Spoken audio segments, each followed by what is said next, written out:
Our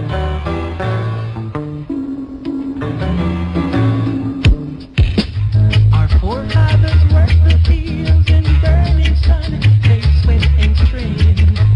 But we are back to say, we won't do it again. When I was 18, just after my first child was born, the Commonwealth Games were held in Jamaica.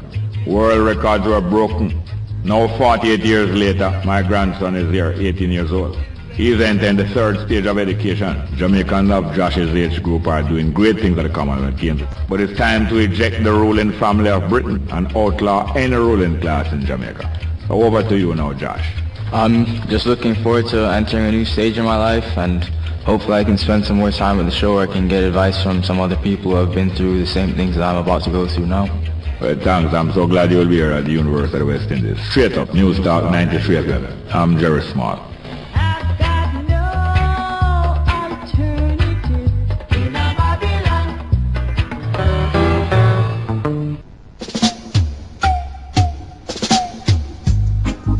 I'll give thanks and praise unto the Most High, because so much of it that pertains unto a man. Because all these things are abomination to the Lord God. Yeah.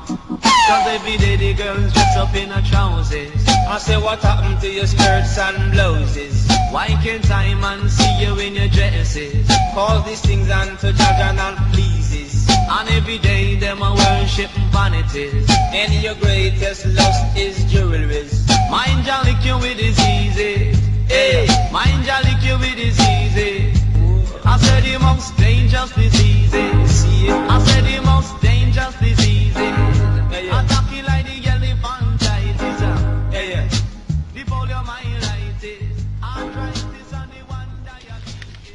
Yes, morning. Welcome to Straight Up. I'm Jerry Small, and this is Straight Up on 93 FM. News Talk 93 FM. That's Michigan and Smile from way back in the day. It is explaining certain things, but for different reasonings. But all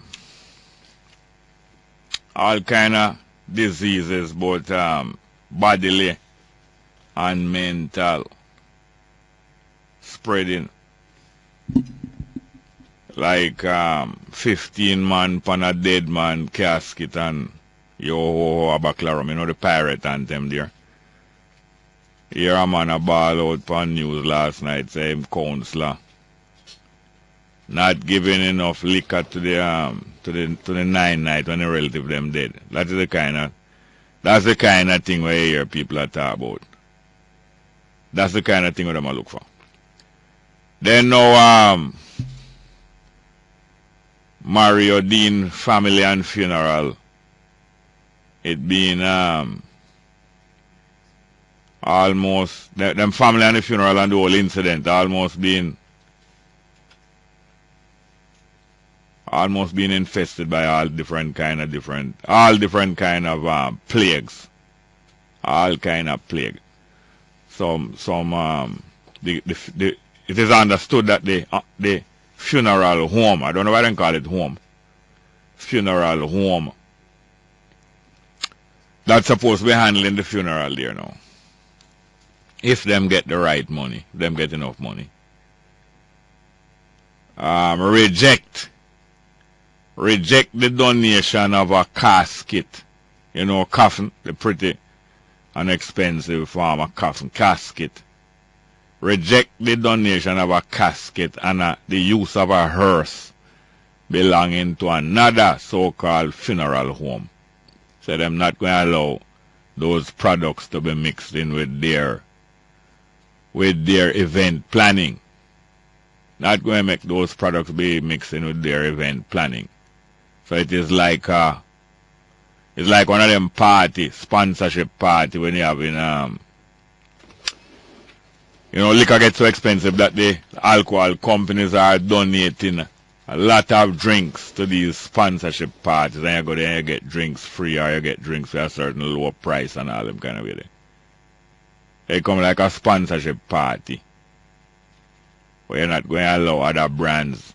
Or like, you're not for walk going to KFC with no Burger King bag in your hand. Them not going to allow you inside it. The products of other companies are not allowed to enter into these premises to come advertise themselves. So you know that is a kind of what? Like you try pass out the traffic on the inside lane, or you drive on the sidewalk and squeeze through the traffic. And some of the idiot policemen, them, what them call that? When you pass on the left hand side, inside, either upon the inside lane, or you drive up on the sidewalk and thief through the traffic, what them call it? Now undertaking. That the funeral home, so they're a funeral home, I try to undertake them. I try pass them on the inside. And I hear that if somebody donated.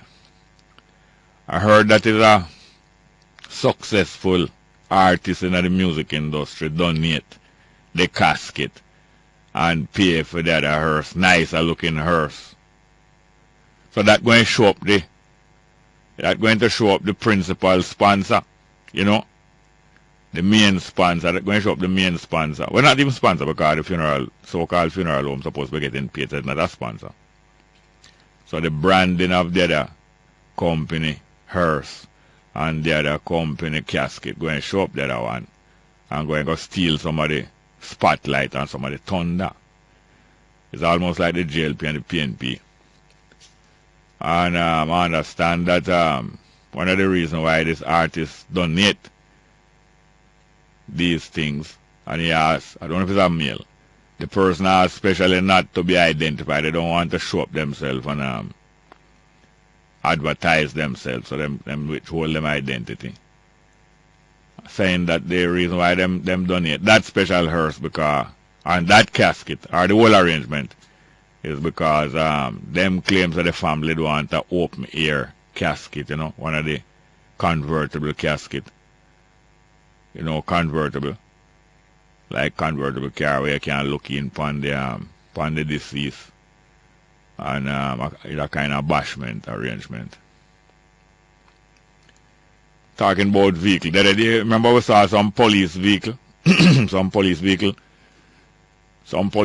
it was brought to the attention of the public by the television reporter. Because a police car was involved in an accident and I think it overturned. And the 4 wheels were in the air while the top of the car, the roof was on the ground. And it was easy to see that all of and probably the main reason for the accident was the state of the tires, defective tires on the police vehicle. And they showed some other police vehicle who drove up at the scene of the accident, and every one of them had some terribly defective tires, as the reporter pointed out, tires which, if were seen on the vehicle of a motorist, most likely that motorist could get ticket for them defective tire, or probably even get towed away and impounded.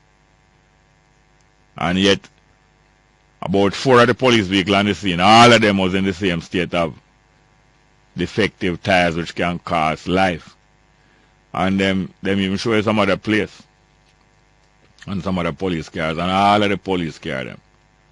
Probably except the privileged police officer them have some good tire.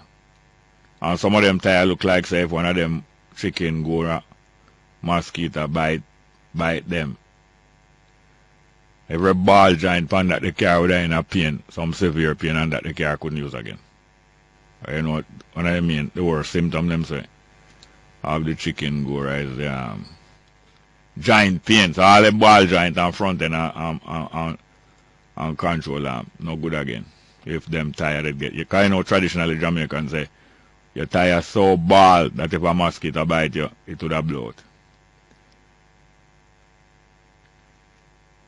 Just as I suspected, well, it's not confirmed yet. It's like the same chikungunya thing. It's not confirmed yet, but the symptoms are there. Just as I suspected, the permanent secretary in the Ministry of Youth and Culture seemed like it's being used as a smoke screen. A smoke screen in the dismissal of Daly Harris. Why I say that? Because one symptom suggests other diseases or other complaints. I heard that after parting company with the Ministry of Youth forcibly, Daly Harris, you know, put up on some Facebook thing. There's some feature where every day, I don't know if it's every day, but people are invited to write up 3 things that they can give thanks for every day. And yesterday, the 3 things that Delia Harris was reported to have put up on her Facebook response to that is giving thanks for her mother who teach her many things, and the many things that her mother teach her. It seemed like those things throw in at the hog sty of the Ministry of Youth and Culture. And it looked like it was designed for not the hog but the beauty, because you know Beauty and Beast can be in the same place. So both Beauty and Beast can in the hog sty.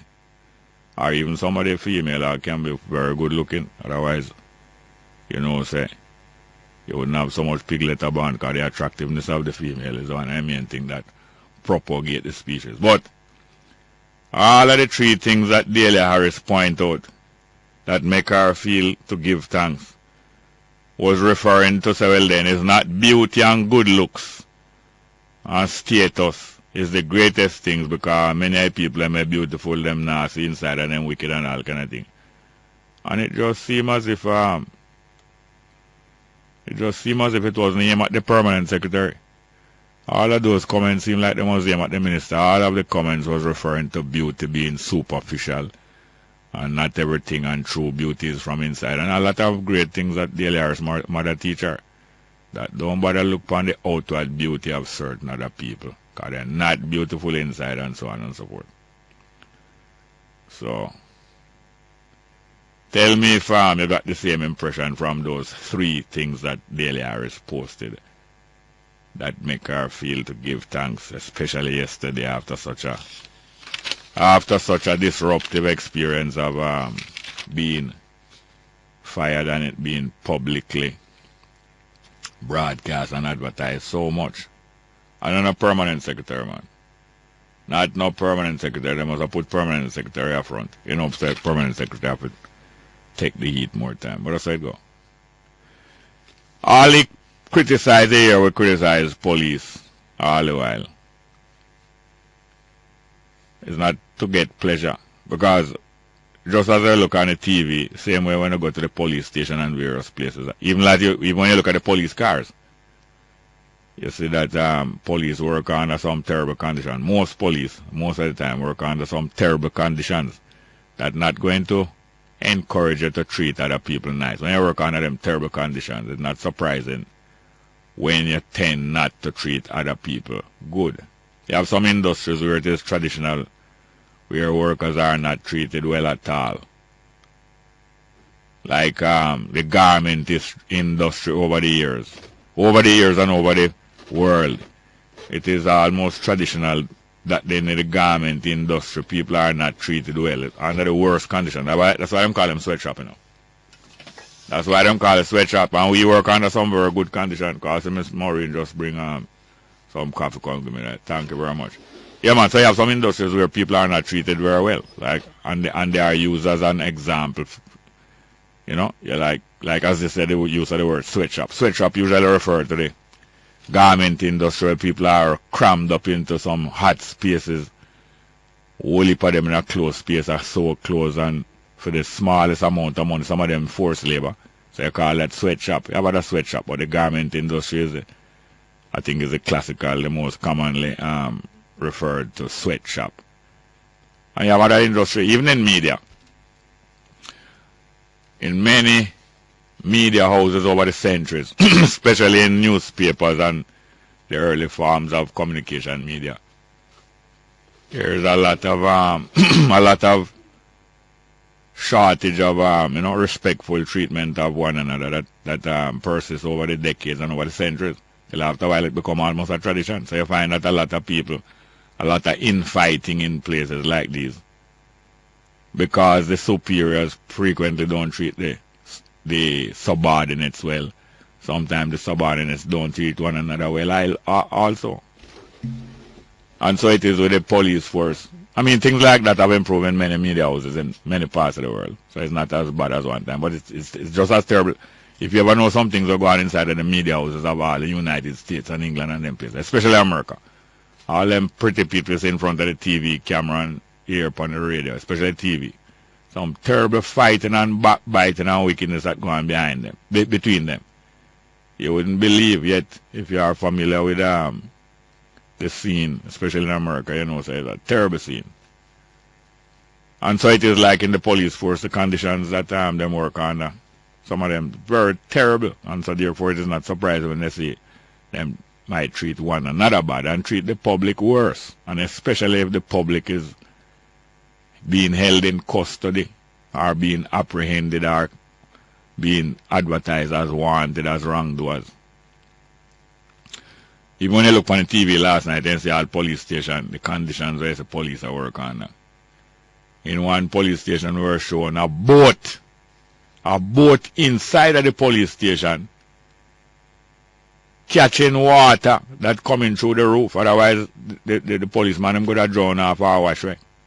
So police station have to have lifeboat in there now. Otherwise police at risk inside the police station. Things not going to be, the treatment of the public not even going to be very good if and when the conditions that them work on persist the same way. But that is not an excuse for them to really treat one another that way and to treat us that way neither. Some of you might tired of hear me talking. Do we have that piece of music? Can't find it. So it go. I don't want to play a piece of music, so maybe I'll leave that till later. Leave that till later. But we have To the Rescue by Bob Marley. No? We can't get that. To the Rescue. I was looking for a piece of music named Sunday. Or Sunday Coming. Who sing it again? Sunday Coming. I think it's Alton Ellis. You know. Look for that piece. Sunday by Alton Ellis. Sunday Coming. Alton Ellis. Yes, it's interesting that a caller yesterday. By the way, before I talk about that caller, you know the phrase or the word pussyfooting. It is used commonly, especially lately where people talking about it. Everybody know what it means. Mean fooling around, and instead of taking the proper moves and some firm move, you're fooling around and doing some things that not going to be really effective, and you just go and occupy yourself at that time. Do we have alternatives there? So everybody understand what pussyfooting means. Anybody can explain to the public, or let us discuss, what does pettifogging mean? What do you think pettifogging mean? Pettifogging. Pettifogging. Yes, I said some of you tired to hear me talk about my children, but maybe many people tired to hear me talk about my children. But I can't tired to talk about them, although I don't want to bore you with that still. But I also was observing something that bring me to mind. My son Ali, two sons I have, the elder one Ali. From him was a little youth, you know. Him always very good with little children. You know, some children who are always very good with smaller children. Some in a firm and stern way, but some in a very kind and friendly way. Well, my little son Ali, or my bigger son Ali, from my little youth, him is very good with children. And so him grow up and turn teenager. You see it, you know, notice it more and more. And when he become an adult, you see it even more. That him does naturally take care of other people's children, whether it's him one, whether him is a father or not. Take care of them. And, you know, I know it will stand him in good stead because him is about to receive a child that is born, that is being carried to him, born to him by his wife. And even him brother, my other youth named Aspa, him named Robin Jr., you know, but we call him Aspa. Him is also good with children. And we have Alton Ellis there. Yes, and them very caring about people also, not just with children. And it's very nice to observe, you know. I think his mother mostly forget credit for that. Their mother, both of them mother. And even the other children, my daughters, all of them very caring with children and with other people's children and caring with people, all of them. Not only my wife's children, but also the two other mothers of my children.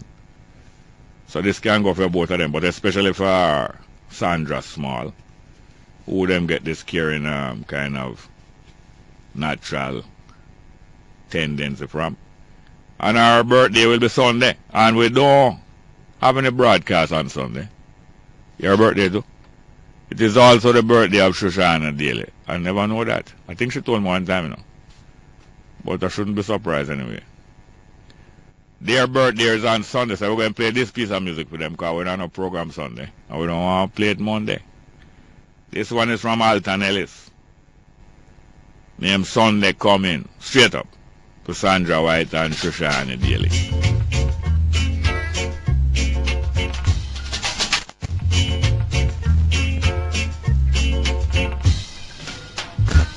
Sandra White, no name Sandra Small. My apologies.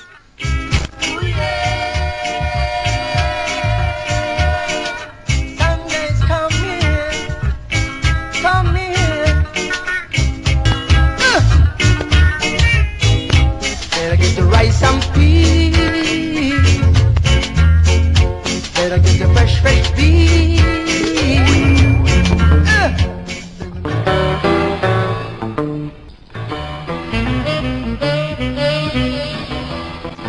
Yes, welcome back to Straight Up. I'm your host, Jerry Small.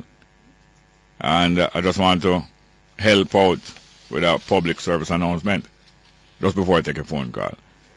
The Hanover Rastafari Beach Cleanup 2014 is announcing that the Hanover Rastafari Development Foundation will participate in an International Coastal Cleanup Day on Saturday, September 20th and Sunday, September 21st, 2014. Our projects this year, that is the projects of the Hanover Rastafari Development Foundation, are the Lucy Fisherman's Beach and the beach at Watson Taylor Park. Please help us to make the beach cleanup a success by making the following announcement on your program. That is talking to Straight Up and other people. But talking to Straight Up. And this is coming from Asha Revere. We love clean beaches. Thank you for your help. Ras Steve, Ras Trevor Craig, Hanover Rastafari Development Foundation. The Hanover Rastafari Development Foundation and Concrete Football Club invite the public to participate in a beach cleanup and start the International Coastal Cleanup Day 2014 on Saturday 20 of September. We will be at the Lucy Fisherman's Beach behind the market starting at 8 a.m. and on Sunday, September 21st, 2014 at Watson Taylor Beach also at 8 a.m. That's morning 8 o'clock. Please come and join in because Hanover loves clean beaches. For information, please call 456-0793 or 362-1441. The numbers to call for information, 456-0793 or 362-1441. Thank you very much. And good morning and welcome to you, Straight Up. Morning, Jerry. Wagwan. Yeah, I have to tell you something which sometimes I can't remember. Yeah, man, mouth close to the phone, say me. You remember the Kalahari Desert, man, them down at Botswana? Yeah. Where they move out of the desert. Yeah. Them to say, why we can't bring development come to out in the desert. They move them out of the desert. Yeah. You know, say 20 million carat worth of diamond they move where the man, and the man them it know, That's why the man them out there. Yeah. Terribly. And they move the man them, Yeah. And the next thing coming out of Africa, them all two Nigerian and a Israeli with 2 billion euro in a South Africa. Yeah. Living cash, Yeah. Gun them come for buy. When them come for buy? Gun. Arms. Yes. Gun running. Yeah. And me no know them, but it no look like them put them at jail. Them only grab the money. Them who hold them? South African law. South African custom. Oh yeah? Yeah. Yes, boy. Yeah. Well, we want to local things now. I want to say to some just come, you see? Yeah. That when I just check back, at 25 years now, I call talk show. Yes. Getting on to a talk show is an art, Yeah. It's not for the uninitiated, as them would say. Yes, yes. It's something where you have to know. Yeah. Now, me no know this politics in a Jamaica. it are getting lower and lower and lower every day. But I believe strongly in the people, you know. Yeah. Yeah, because the people, them have to use them own alternative now for survive, you know, don't? Long time. Good. Because the opposition have none. Not much of alternative. Just And when the JLP in power, the PNP is not much of alternative now. Same thing. No. Same thing. I have to go to our next call, but I want you to call back and tell me what is the meaning of pettifogging. Yeah. Alright, I'm going to study that one. You ever hear the word pettifogging? Yeah, man. If you know hear it, you must smell it. Well, thank you very much. Yeah? Good morning and welcome to Straight Up. Hello. Morning, welcome. Oh, pleasant morning to you, Mr. Small. Yes, sir. What is the meaning of the word pettifogging? I have no clue, sir. Well, I know, but them say socialists are no fool. Everybody know that. Yeah. Anyway, but that mean you are not I call to talk about two things here, sir. The first thing, how you call me, sir? Huh? Front a dog. No, back a dog. And front a dog, Mr. Dog. Well, let's continue, sir. You know, the recent exams that took place, CSET and results that came out, you know, there are some schools that have been performing, that perform excellent. And those are some of the schools that were, the lesser schools that's called what people would call them. And some call them failing schools. You know, but it's very interesting to know that most of these excellent results that are getting in exams now, I would say it is from remember that time PJ Party took $5 million from our housing trust to put it into early childhood education. Oh, I think you mean I'm charge him. Into early childhood education. That is we have been reaping the fruits now. You know, Clancarty High School, that school which a lot of people would look down at one time, you know, and have them school, you know, and put them for associate, you know. I want to congratulate them. They did very well. You know where Clancarty come from? Yeah, I'm in the school, man. I say if you know where Clancarty come from? No, I don't. Come from Scotland. Scotland, okay. And you know what's happening in England today? Yes, man. What? The vote for separation. The what? The vote for the separation or the referendum, you want to say. Yeah. And you know PNP not like referendum. Listen, you know, Old Trinity High School, which was classified as a failing school by a former Prime Minister and Minister of Education. That school did excellent. I remember Mr. Tweets saying once that how come Old Trinity perform that we ever call them failing school when they are surrounded by George's KC Alpha schools that are traditional schools and that are doing well. And I remember he saying that some of those students who are doing well at those two institutions is going to allow them to go into Holy Trinity. You have to go call back next time. Some of those two, well, that is the fruits we are reaping now. Call back next time. Huh? Yes, good morning, welcome to Straight Up. Good thing. Yes, good morning, welcome to Straight Up. Hello? Good morning. Morning, what? Wanga, listen this here. Maxine Henry was taking the children and sending them to high school, you know, they couldn't read and write, you know. And when Andrew one is coming, he stopped that. So the fruit are bearing now, just like when Roger Clark in Eritrea, Tufton. So the fruit, no, you hold on. So the fruit not green again then? Well, I me come to you with that. So look here now, Tufton did make the stop import carrot, cabbage, Irish potato, name it. Every earthly thing I turn around the country up to rice, but you know, start about the rice yet. Because me ask Lambert about the rice last time, I'm going to say too expensive. No, a pure politician, listen. A pure propaganda, listen here. Listen here, a pure propaganda. Attack, man. Pure propaganda. I'm going to allow you to talk now, come. Who you talk to? No, but you see me attack and you cut me out, man. I talk to Wanga. No, alright. You go one side, go talk to him. Go up Cliff Hughes, go talk to him. Alright. Good morning and welcome to Straight Up, hello? Morning, Jerry. Yeah, my boy, them line up. The way them line up to right. Line up. Line up. Who you talking? Who you to call? No, not you talking to, sir. Who? No, sir. Sorry, sir. The PNP and labor right them. No, I'm not talking to Mr. Burchell Whiteman, family dog. Oh. No. I want Mr. Morning to Mr. Warner to lead up opposition. You know, you're him sick. Yeah, that's him sick. That's why I taunt him. Him say him have tick B. What? Him say him have tick B. You party member say him have tick B this morning. Chick B? Yeah. Oh. And I want to say good morning to Miss Portia Simpson Miller. Miss Portia Simpson Miller? Yeah, the Prime Minister. Yeah, but she's fogging. She don't have no time for listening. And I hope she don't make a mosquito stinger. No, the spraying. Yeah. Yeah, man. Look more. You all on the lineup. Who next? Good morning and welcome to Straight Up, hello? Yeah. Morning. Good morning and welcome. Welcome. Mr. Jerry Smiley. Yes, I can call him. You can't hold on a minute? Morning. Hello? Hold on a minute, I can call him there. Yeah. Yes, sir. Morning. Do you hear him there? Hello. Hold on a minute, I can call him. Yeah. But you have him already, hello? Oh, alright. Hello? But you have him already there?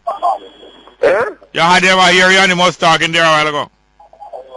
Never me. Okay, go ahead now. Go ahead. Hello?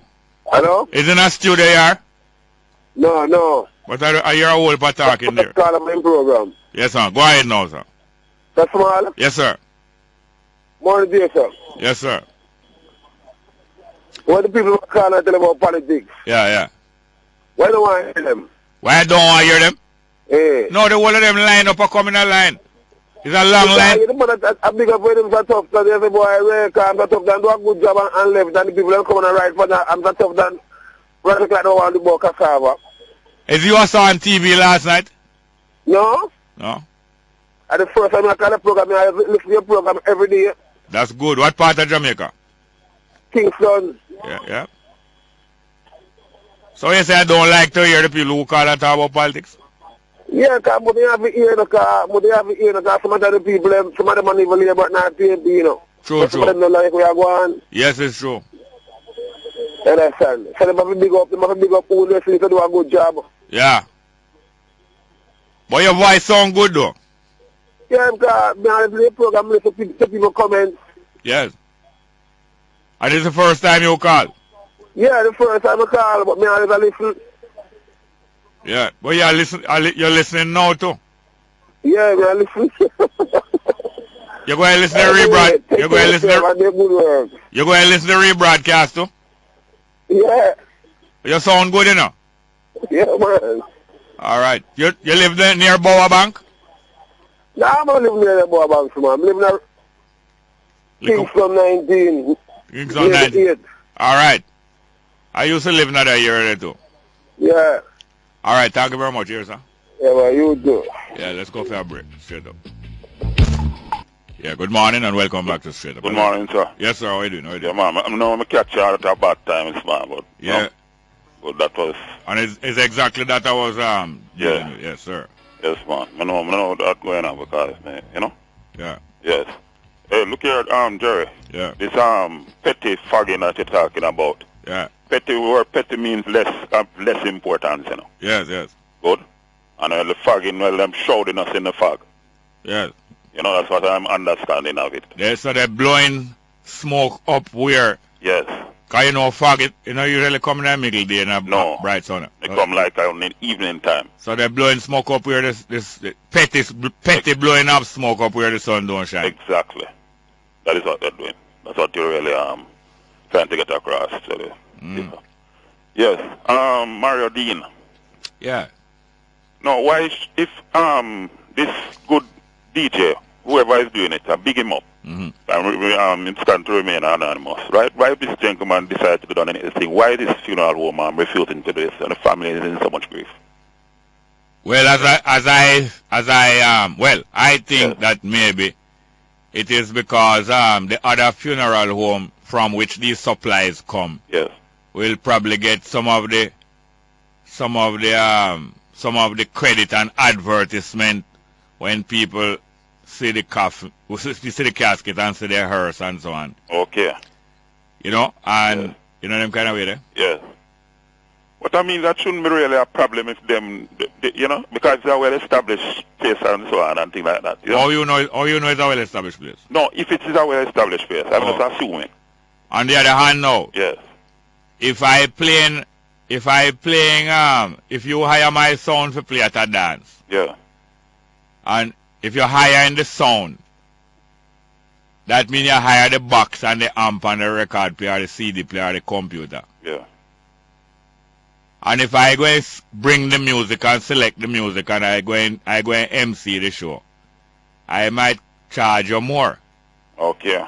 So if you want to go and pay me for the box them and the public address system part of it, I go and get less money now if you're not using my record, my voice, and my branding, and people are going to go away and say, why the sound box them sound good enough? But you see the other DJ, they like, you know in a modern time now, all when me say all my youth and them youth, they keep party and dance. You see all 20 sound, 20 set come there, and them not bring not more than them bring a computer and 2 CD and some thumb drive, you know.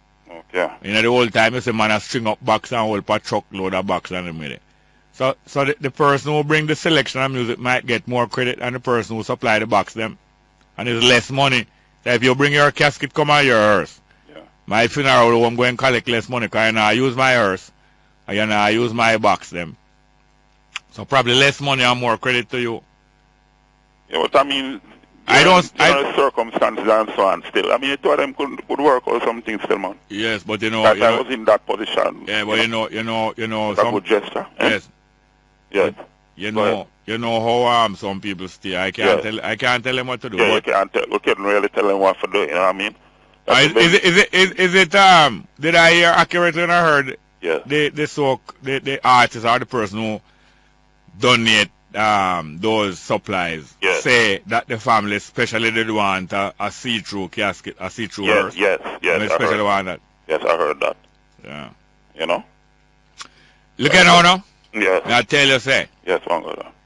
If my family or anybody was to waste them $500,000 and them whole heap of money, when it's a whole fridge, a good fitting fridge, what you call it, crate. You know the crate where I have the fridge? Yes.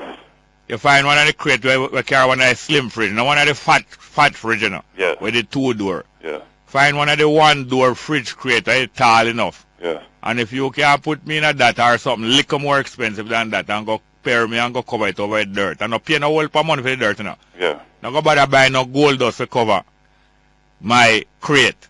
And after you're done, you broke. And my family broke and spend out all the money. I give out fried fish and only for liquor and them kind of way there. Thing. If them broke after that, no public no have no sympathy upon them. People take up things upon them head. What $1 million funeral have to do with the truth and reality of life? Well, that is true. That is true. You know? I better left off of that topic then. Yeah. Thank you very much. Yes, okay, very much. Good morning and welcome to Straight Up. Hello. Jerry. Yes, sir. Welcome. You believe that funeral director has put money in front instead of really seeing that the situation that the Marodian family is in and working with them instead of putting money in front?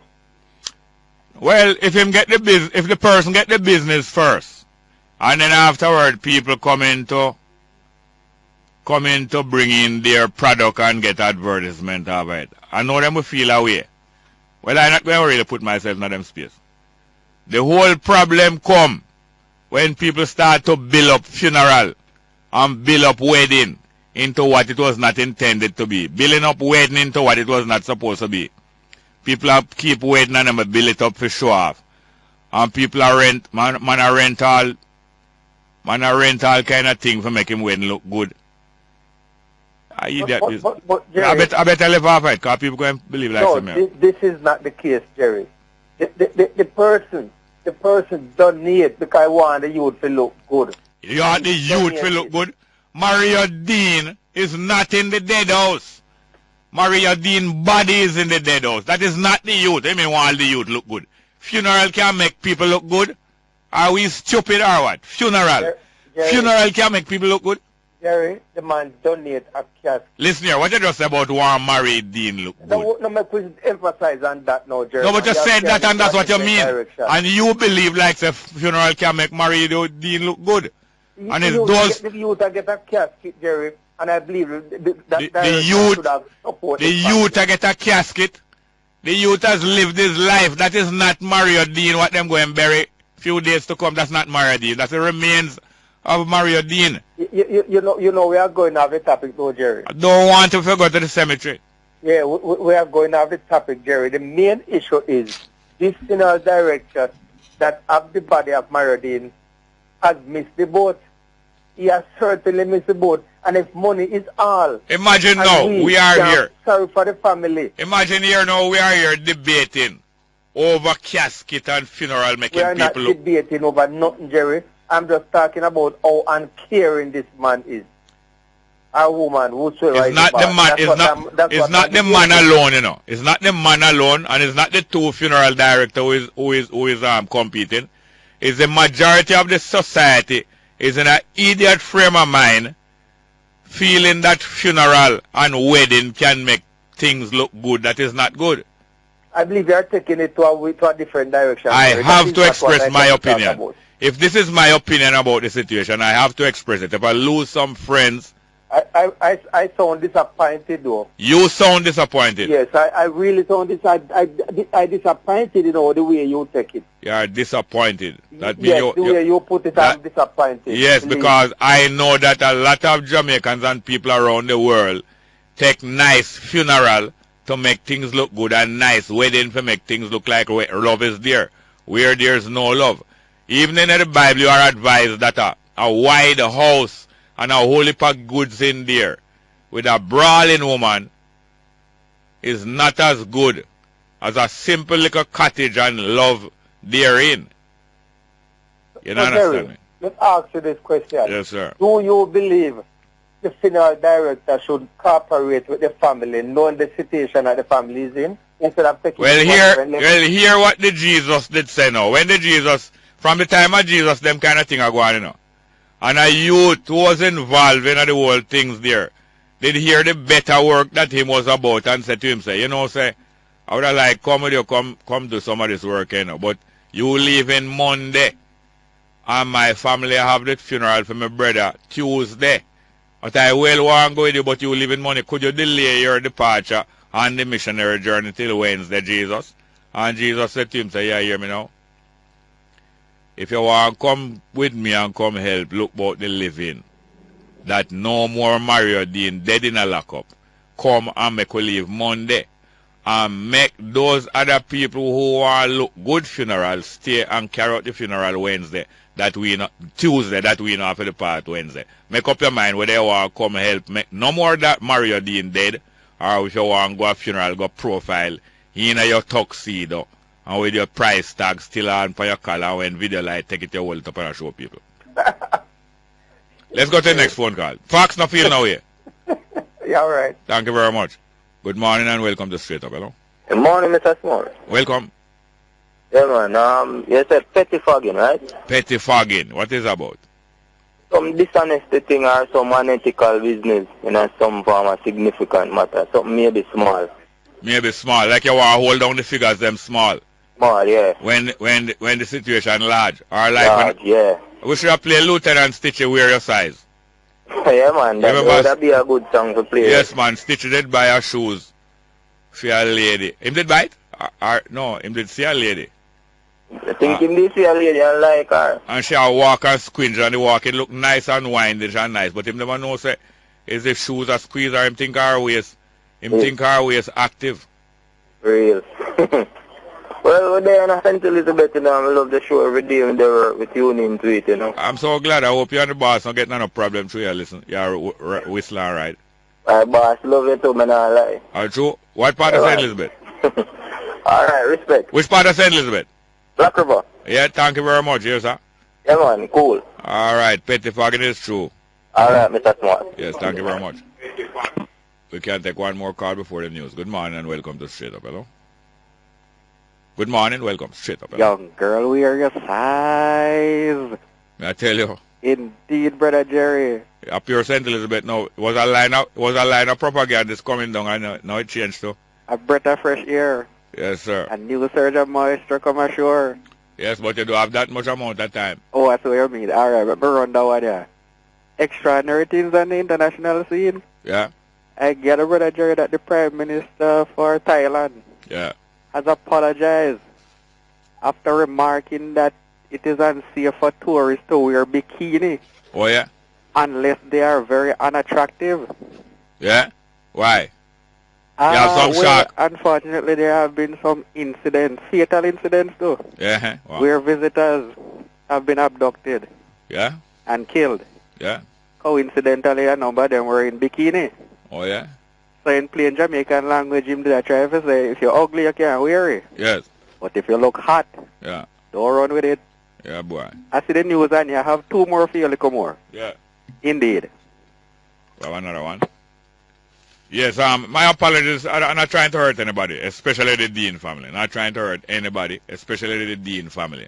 But it's time for looking ourselves and to consider whether expenditure on funeral and niceness of clothes and impressive vehicle and all them things there can make a wedding that is not really being carried out for the best reason work, make a wedding. Because some people not deal with marriage, you know. Wedding them are deal with. Marriage is the thing that is great, you know. Not wedding. Wedding is nice, but his marriage is great. But some people it's just a wedding them are deal with. And some people not deal with life, them are deal with the funeral. Now when the funeral is more about the life of the person, that is great. But when it is about the appearance and how the person look cool in the casket and get good turnout. I eat that business, man. 10 a.m. headline news. Yes, good morning and welcome back to Straight Up. I'm your host, Jerry Small. Hey, hear me now. I don't want nobody feel no way hurt, you know. But I just tell you my true opinion. I don't want nobody feel hurt. Whether no family, no bereaved people, or even anybody in the business. I may have some good friends in the business. I know them love them work, the Madden family, especially my sister in Miss Patsy Madden Jones, and the whole of the Madden family. I know them love them work. So I'm not fight against somebody who run funeral business. But too many of our people, them put themselves out on a limb. And it's not the limb that going to really carry them to any escape. Put themselves out on a limb unnecessarily. In terms of wedding you can't afford. And 1 month later the marriage mash up and separate and divide the present them. And divide the purse them and how much money you get and all them things. Not try to hurt nobody. Some text messages just before your phone call. Hi, Jerry. Can police officers see a group of persons playing domino at night and ask them to leave and go home? Coming from Babu. Now, under certain circumstances, it is understandable. Because if a situation is dangerous and people, a lot of people get assassinated while playing domino outside a shop. A lot of drive-by killing of domino playing all them things. And if police come here and know that there's a danger of that going on, because they have some information. It's not surprising if them want the people to say, look, come off of the street and stop make yourself a target because you know that certain things are going on and this and that. Different circumstances like that. But the malicious and spiteful running of people off of the street, especially where people congregate on the street peacefully in communities. That shop piazza and roadside and corner is where most people have them social engagement. People have them all for big house and big yard and patio and back veranda and swimming pool. And people peacefully congregate and stay together. There's a difference, and police supposed to be the experts in knowing the difference between dangerous situation and wholesome community. And I intend to take so long answering that one. Let's go to the phone. Good morning and welcome to Straight Up. Hello? Morning. Welcome, sir. How are you doing? How are you doing, Jerry? Fine, thank you. The truth can't always stand up by itself, Jerry. It don't need nothing. When you speak the truth straight up, yes, sir. Truth is the truth. You don't have to try and keep it straight with anything, because the truth can stand up by itself. Yeah. Barack Obama, Jerry. Yeah. I wasn't so disappointed in the man because I didn't expect expectation for the first place. You didn't have much great expectation. You know why, Jerry? Yeah. A lot of people think that America changed because of Barack Obama as a black man. Yes. But you look at it, Jerry, 6% of the white people didn't vote for him. Yes. What changed is the demography. Yes. Right? If 40 years ago, he could never be president. Yeah. Right? It's the demography change, not the white people change, Jerry. In other words, the makeup of the population and the spread of the population over the space. Exactly. 6% of white people didn't vote for him. Yeah. Right? So if the population was 90%, he would never be president. Yeah. So America hasn't changed. And when you go into white states, like Wisconsin, where I've been, Appleton, right, New Hampshire, and you sit in a bar, right, a sports bar, and watch Green Bay Packers play somebody else, they talk about black people. Them use the word nigger same, you know, Jerry. Yeah, yeah. Right? Right? The only reason why I get obliged because them think I come from England and talk to me like I do not American black. But American black people don't know their white counterparts. That is why they get offended whenever somebody write nigger in the White House in your newspaper over there or say something derogatory about black people, because they don't know white people. They don't mix with them. They have nothing, right? But to give credit still, to give credit to humanity and to time, a lot of a high percentage, or I say high, I don't mean 50% or more, but a surprisingly high percentage of white people, European Americans, are fairly comfortable and respectful of minorities and other people regardless of them class. A lot of changes going on amongst the young people and the middle-aged people, you know. I tell you what, Jerry, the young people, right? But yeah. the thing that is the working class white person, yeah, right, is hardcore racist, Jerry. The working class. The more educated the population gets, yeah, right, they will tolerate you and not be abusive and come with you, yeah, right? But deep down, Jerry, I'm telling you, deep down, right? I know, for by and large, I know that is true, but it is a surprisingly increasing number of young white European American people, Anglo-Saxon American people, who are comfortable with other minorities, and them circle of friends usually is varied and of varied cultures, religion. It's surprising. Especially, Jerry, in Europe. No, I'm talking about in America. In America, I don't know, Jerry, because I've been to places over there and I did a fair month and I don't see no black person. I know you have those. Right? I know that the mainstream, the extreme, and what you are saying about the working class white is also probably true of some of the highest income whites. Is most of the people in the middle of education and in the middle of income, who probably more liberal and things. But at both extremes of wealth and poverty, yes, you will find that that old-time attitude against people who are not the same as you. But I don't know America that well.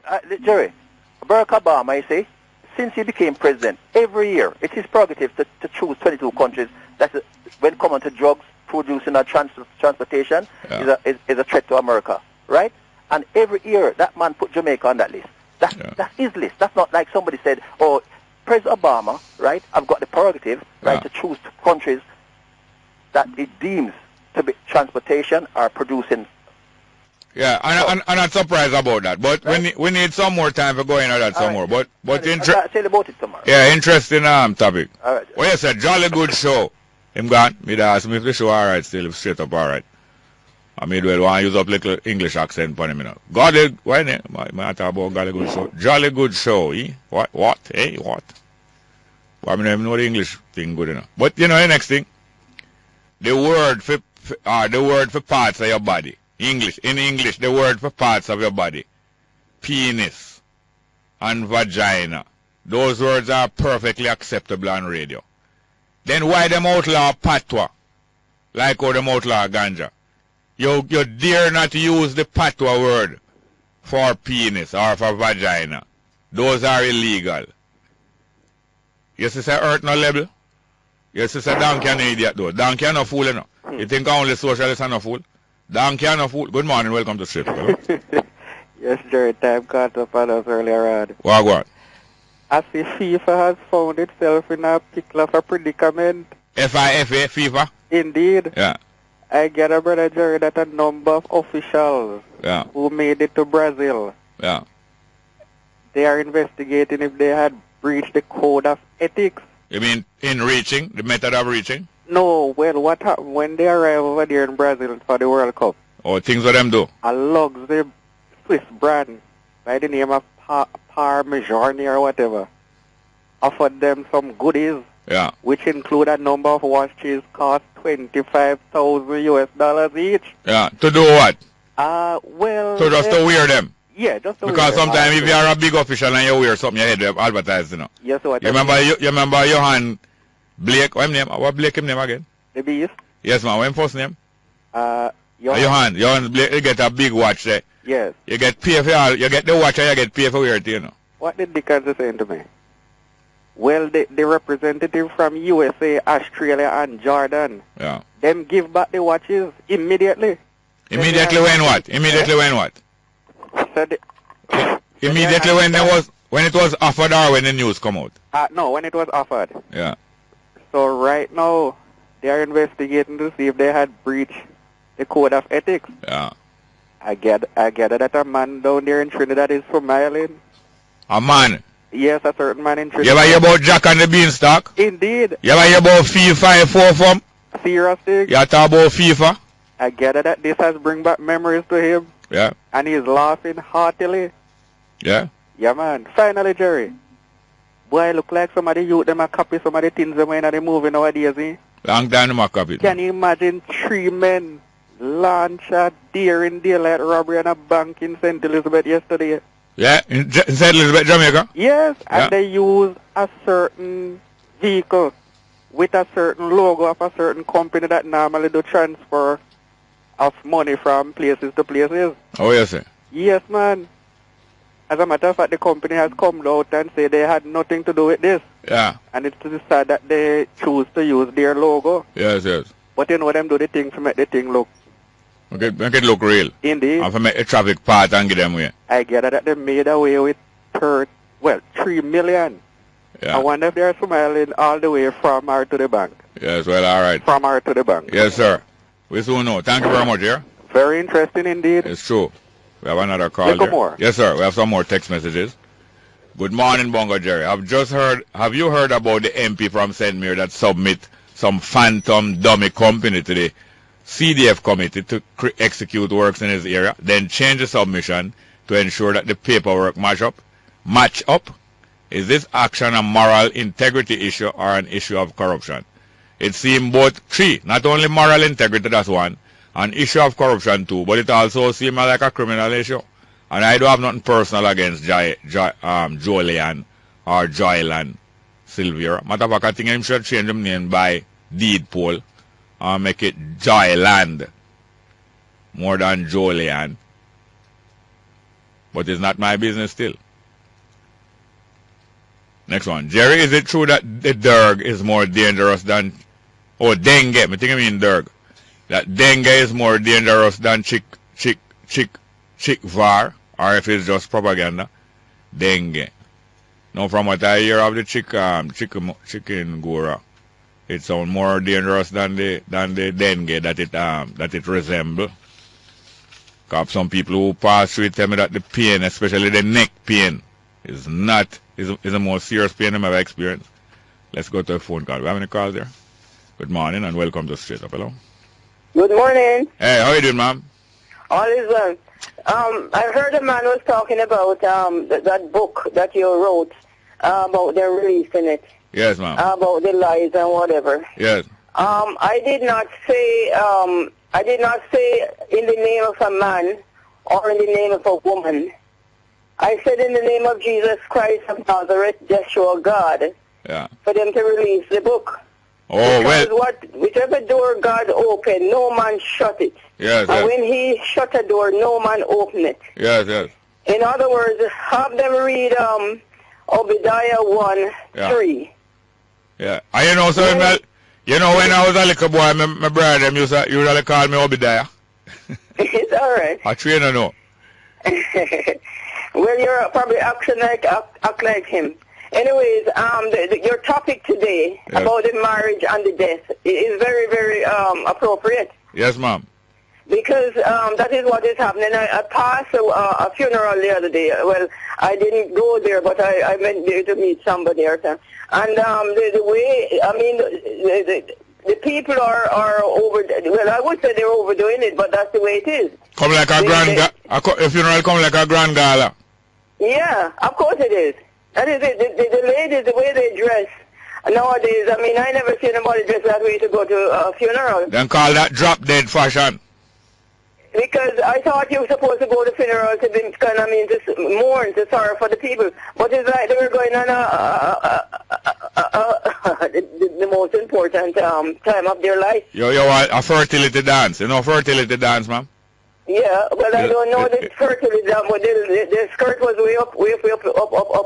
But to do a fertility... Yeah, oh, my goodness. Yeah, man, but to do a fertility dance, your skirt have to be way up. Otherwise, no fertility now going to take place. Is that right? I never heard of that one in the fertility dance. No, you can't stand up on. No, they stand up on the things. They're not great. I saw there was a wedding once in Canada. Well, about 500 guests. Yeah. It was something else. What I'm saying is, half of a chicken. It was catered, and it was elaborate. You mean each person? After a while, no time at all. I think it's over a year or so.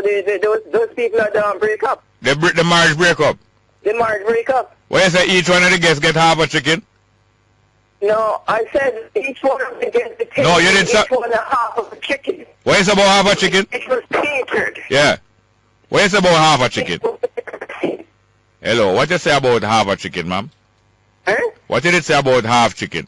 I said each person have a half of a chicken. Then that, Mr. Ma'am. Then okay. No. Yeah, but... Well, all right, you know the guests there now, them glad when them hear so them break up in a year, you know. Why? Yeah, because the most likely them going to remarry in next year again. No, I don't think so. And more invitations. But I mean, that was the way that one was. Many more. Yeah. You don't have to. That's why I explain to people. You don't have to really wait until you can just go to the church and you just need 2 or 3 people with you or you can make it a small wedding. And marriage is the most important thing that you guys love each other. When me and married, we not go to church, you know. No? We stay right in the yard, we wake up right out of bed and step out in the next room and the JP come there. And the JP is one of the most famous JP in Jamaica, you know, Mr. Blackwood. And meanwhile, him carry out the marriage function, him start play some music for a little tape recorder, Ave Maria. I have to tell him to lock off that. I have to tell him to lock off that. About if you're still married. I tell him to lock off that right now. Lock off Ave Maria. Or some old Roman chant him a play. I don't want that here at all. Yeah, but you're still married. That is the point. That's what I'm talking about. We did married a long time before that. We're married a long time before that. 15 years. From the first conception. Yes, even before the first conception. From we go make the arm. From we not even conception, because conception come after inception, you know. From the inception, we're married from that time. Yeah, that is a fact. That's what God said. He said, take a woman and make her your wife. First thing you do, leave your mother and father house. That's the first thing, yes. And find somewhere, put the lady, and you and she become one. Yes. And from you and she become one and start it start. Of course. 15 years later, when you can afford to pay a JP, I just register it, you know. Wedding is just a registration of marriage. Married long time and look more you registered. Yes, that's a fact. Thank you very much. Can you come back later, ma'am? Blessing. After the second lesson. Bye. We're going to take up a collection. Good morning. Welcome to Straight Up. You know, so people can take up collection in a wedding too. Hello? Good morning. Welcome. Good morning, Mr. Samar. How are you doing? I'm bad. Very bad. What you say? Yes. On the 29th of August, my mother went to Cornwall Regional. Yeah? She never feeling well, so we sent her to the doctor with my niece. Yeah? When she got them, give her 2 pills and an injection for the pain. On the 29th of which day? How much month? August. Yeah? She come back home in the night with a prescription. She come late in the evening. Yeah. So it would be still in the morning. But before this, she get up and vomit blood. What? Yes. So we bring her back. Mm-hmm. I call the ambulance and bring her back. In a short while, my mother pronounced dead. What? All right. Was there any, when you sent her back with the ambulance, did any family members stay with her when she went? Yes. Go on. Yes. Yeah, go on. And them say she get cold and them start her heart back. They were hook her up on the machine and they were doing all of that thing. Yeah. All right. When we go on Tuesday, they say come on Tuesday. We go on Tuesday, then prepare a surfing ticket. Yeah. So my sister said to me, say them have a surfing ticket. So me say, what cause of death? Yes. Do an autopsy on the body if you tell us. Yeah. Me say no, we can't accept the letter. They said the doctor said if we cannot take the letter, we will get an autopsy for the 19th. Yeah. Well, last week one day them call, I guess it's Thursday, and said it's Monday. So Monday me and my three sisters, my sister ever left school to come home to the funeral then. And we go down there. When we go down there and they say it's we first on the paper. Yeah. But we sitting down there for hours. But when them call me now, and we last, and when we go in there, they say, who is there to, what it is? Identify the body of Joyce Thomas. We say we. Yeah. So we see them have a big body on the bed. So we say, where is Joyce Thomas? Them say, here is Joyce Thomas. So we say, no, that's not our mother carcass. What? Them said, yes, my mother is a slim 7. She's size. Did you look at the face? Yes. And is it her face? No, she big. Yeah. Let me tell you now, Mr. Small. I see a big, fat, black. It was cool black on the bed. So we say it's not my mother. The doctor said, come, it's your mother. They show us the name tag. Yes, the pathologist. She says your mother. Then show us the name tag. Yeah. Then say, what mark you have on your mother? My sister said she has a big wart on her leg. Yeah. We see the wart on her leg. You see it? Yes, and our toes. Yeah. So we know our mother like that. Yeah. But the problem was our mother decomposed. She stink when they cut her. We couldn't stay now. We down there, so my mother decomposed. She stink. What? So what? Pull up ready for burst when they cut her. Everybody from the pharmacy have to run. And wall her down there stink. The pathologist tell we said the fridge break down and the body decomposed. My God. We went to the complainant department upstairs and we were talking to a lady which we get her name. She was in sympathy with us and she said she heard about the stench. She called the pathologist and said the family are here grieving and crying. If you can come and explain, and tell them their mother body was decomposed, the fridge was not working. Yes, but to the end now, what is the solution in the end? They're giving us a run round.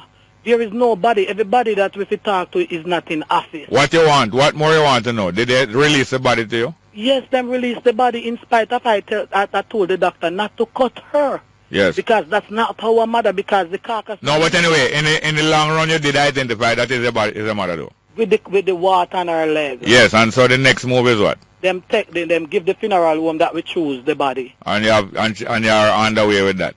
The body is at the funeral home, but we are not sure if the body can bury them say the best way after tomorrow they will tell us if the body can bury it stink. Or cremation. Cremation. Yes, well, I hope you don't pass through anything like this again. Mr. Samal, something have to be done at Cornwall Regional. Yes. It's foolishness going on up there. How can I have a fridge and it break down? That's the body deep. Yeah, well, no, what happened? I have to go to another call, but if such a thing happened, they should urgently call all the relatives of such people and get the thing and don't wait how many days, because it don't seem like it's a day before the fridge break down. I have to go here, ma'am. I hope you don't pass through anything like this again. Okay, sir. Thank you very much. Good morning. And welcome to Straight Up, hello. Good morning, Mr. Small. How are you this morning, sir? Fine. This lady sound like you're related to Miss Joyce from down in a Cornwall. Just hear me name call a while ago, but I know me in the fridge. I may have to look. I may have to look for my leg. Me have one watch for my leg too. Yeah. Me know. See, I know me. So me I consider say June me pa used to while he give one picnic name just like me. Not true? Well, I hope you go and shake her leg for the next 100 years. Mr. Small. Yes, ma'am. I hope she know that when she may not know, when people dead from them past 3 days, them start to swell until them burst. Even if them on ice? No, when they are, that is the reason why ice box come in. Yeah. When you pass 3 days, everything starts to release, your marrow and everything. Not my marrow. Remains, not me. Through the nose. No, but the person gone, and that is just them remains. Anyway, Yes. So she must bear that in mind because the person was on fridge. Yeah. The body start to expand. Yeah. Anyway, Mr. Small, what me call about you now? I want you to look into this careful for me because me a preach from yesterday say we need the mosquito there to test. Take them up out of dirty water before they start to have wing and test them. And the reason why I'm asking for these mosquitoes to test, Mr. Small, look into this now. You remember one time when Miss Omila Blackwood did a fight for her money and somebody did that at the hospital. I don't know if the person did dead, but one terrible cold and then said they don't know what kind of cold this. Right? I faint to remember, but I don't remember if it's an Nancy story or if it's a true thing. Yeah, then this one, I don't know if the person did dead, but one terrible cold. And what I am looking at now, Mr. Smart, look through this with a magic glass, Mr. Smart. Yeah. How many years have you been in town since town developed and have a lot of gully with a lot of dirty nasty water? Only 5 years. How many years have you know sewage were just dip on one common and it did until then transfer it and you have scheme live like half mile or quarter mile from that sewage plant and things like that. And the reason why I bring up this, Mr. Small, yeah. People live against gully and live in filth, piece in bag and throw it over and dog bust it out and all kind of something like dirty water. Yeah. And we never hear nothing about no chicken gunya. Yeah. And since it start in the state, we get to find out, say, we have mosquito out here and develop chicken gunya. Yeah. Mr. Small, yeah. I want the lab them to go and catch those, even near where they say the chicken gunya dead then, and catch those mosquitoes where ring grow up and yes, test them. I think you back up the wrong tree, you know. Either that or them a fool up because I hear that the chicken gunya bearing mosquito don't fool around dirty water. That thing when I get to understand now, them I tell you say, if you put what like you plant one flowers, and you have it in a heat, then breathe in a that. If the water clean, yeah. And the way them tell me again now, say, the mosquito no bite in a night. All that we heard, yes. The mosquito bite in a day. Day, yes. I mean, no, say, all mosquito bite 24. No, man, you can't swear that. Maybe there's a different one who only bite a day, you know that. No, Mr. Small. But you don't know what you know older than you. Me feel see a lab making mosquito. Oh, making a lab, yes. You mean genetically modified? You remember the fly them where then the plane me that drop the fly them and the fly then start to do damage and when they start to do damage, then say then the drop to kill certain things and we are here now say a lab fly. Yes, ma'am. Mr. Small. All right. God I go give we pledging and we are going to have great pledging and me I tell the people them house and parliament say walk in a light, no walk in a darkness because every time they seal up one place with problem, one bigger place boss out back. Manage. All right, well thank you very much here, ma'am. All right. Let's go for a break, straight up. Good morning and welcome to Straight Up. Let me read a couple of text messages, please. First one. Jerry, remember to organize an interview with Kid Ralph, that is the old-time boxer. With Kid Ralph before he goes. He's old. Muta has his link. Thank you for keeping reminding me. Yeah, because, you know, for about a week now, we haven't had any guests on the program. It's not all the while we have guests on sometime every day.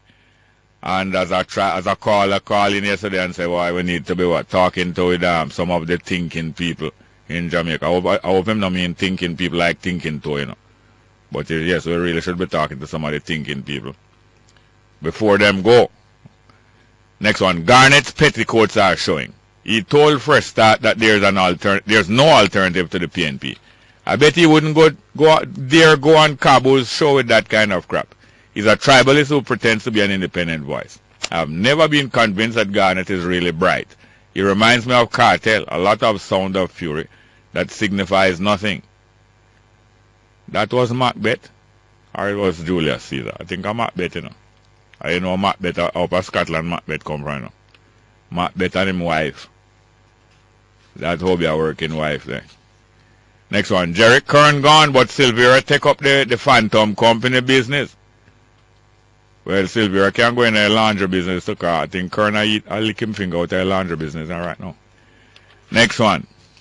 Yale Bongo Jerry. I hope the police don't kill that escapee to cover up them evidence. I hope so too. I hope so too, of course. Good morning and welcome to Straight Up. Good morning, welcome. Straight Up, hello? Are you there? Yes, good morning and lose one. Good morning. Hello? Yes, good morning. Good morning, how are you? Fine, thank you, ma'am. How are you doing? And good morning to your staff and our Jamaicans everywhere. Yes, ma'am. You know, Jerry, that this chicken gun or whatever, yeah, right, that is going around. I'm going to tell you something that happened to me. In May, Mother's Day, yeah, I went out to dinner, and I was stung by a mosquito. Yeah. There was this one mosquito going around on the foot, and I was stung by.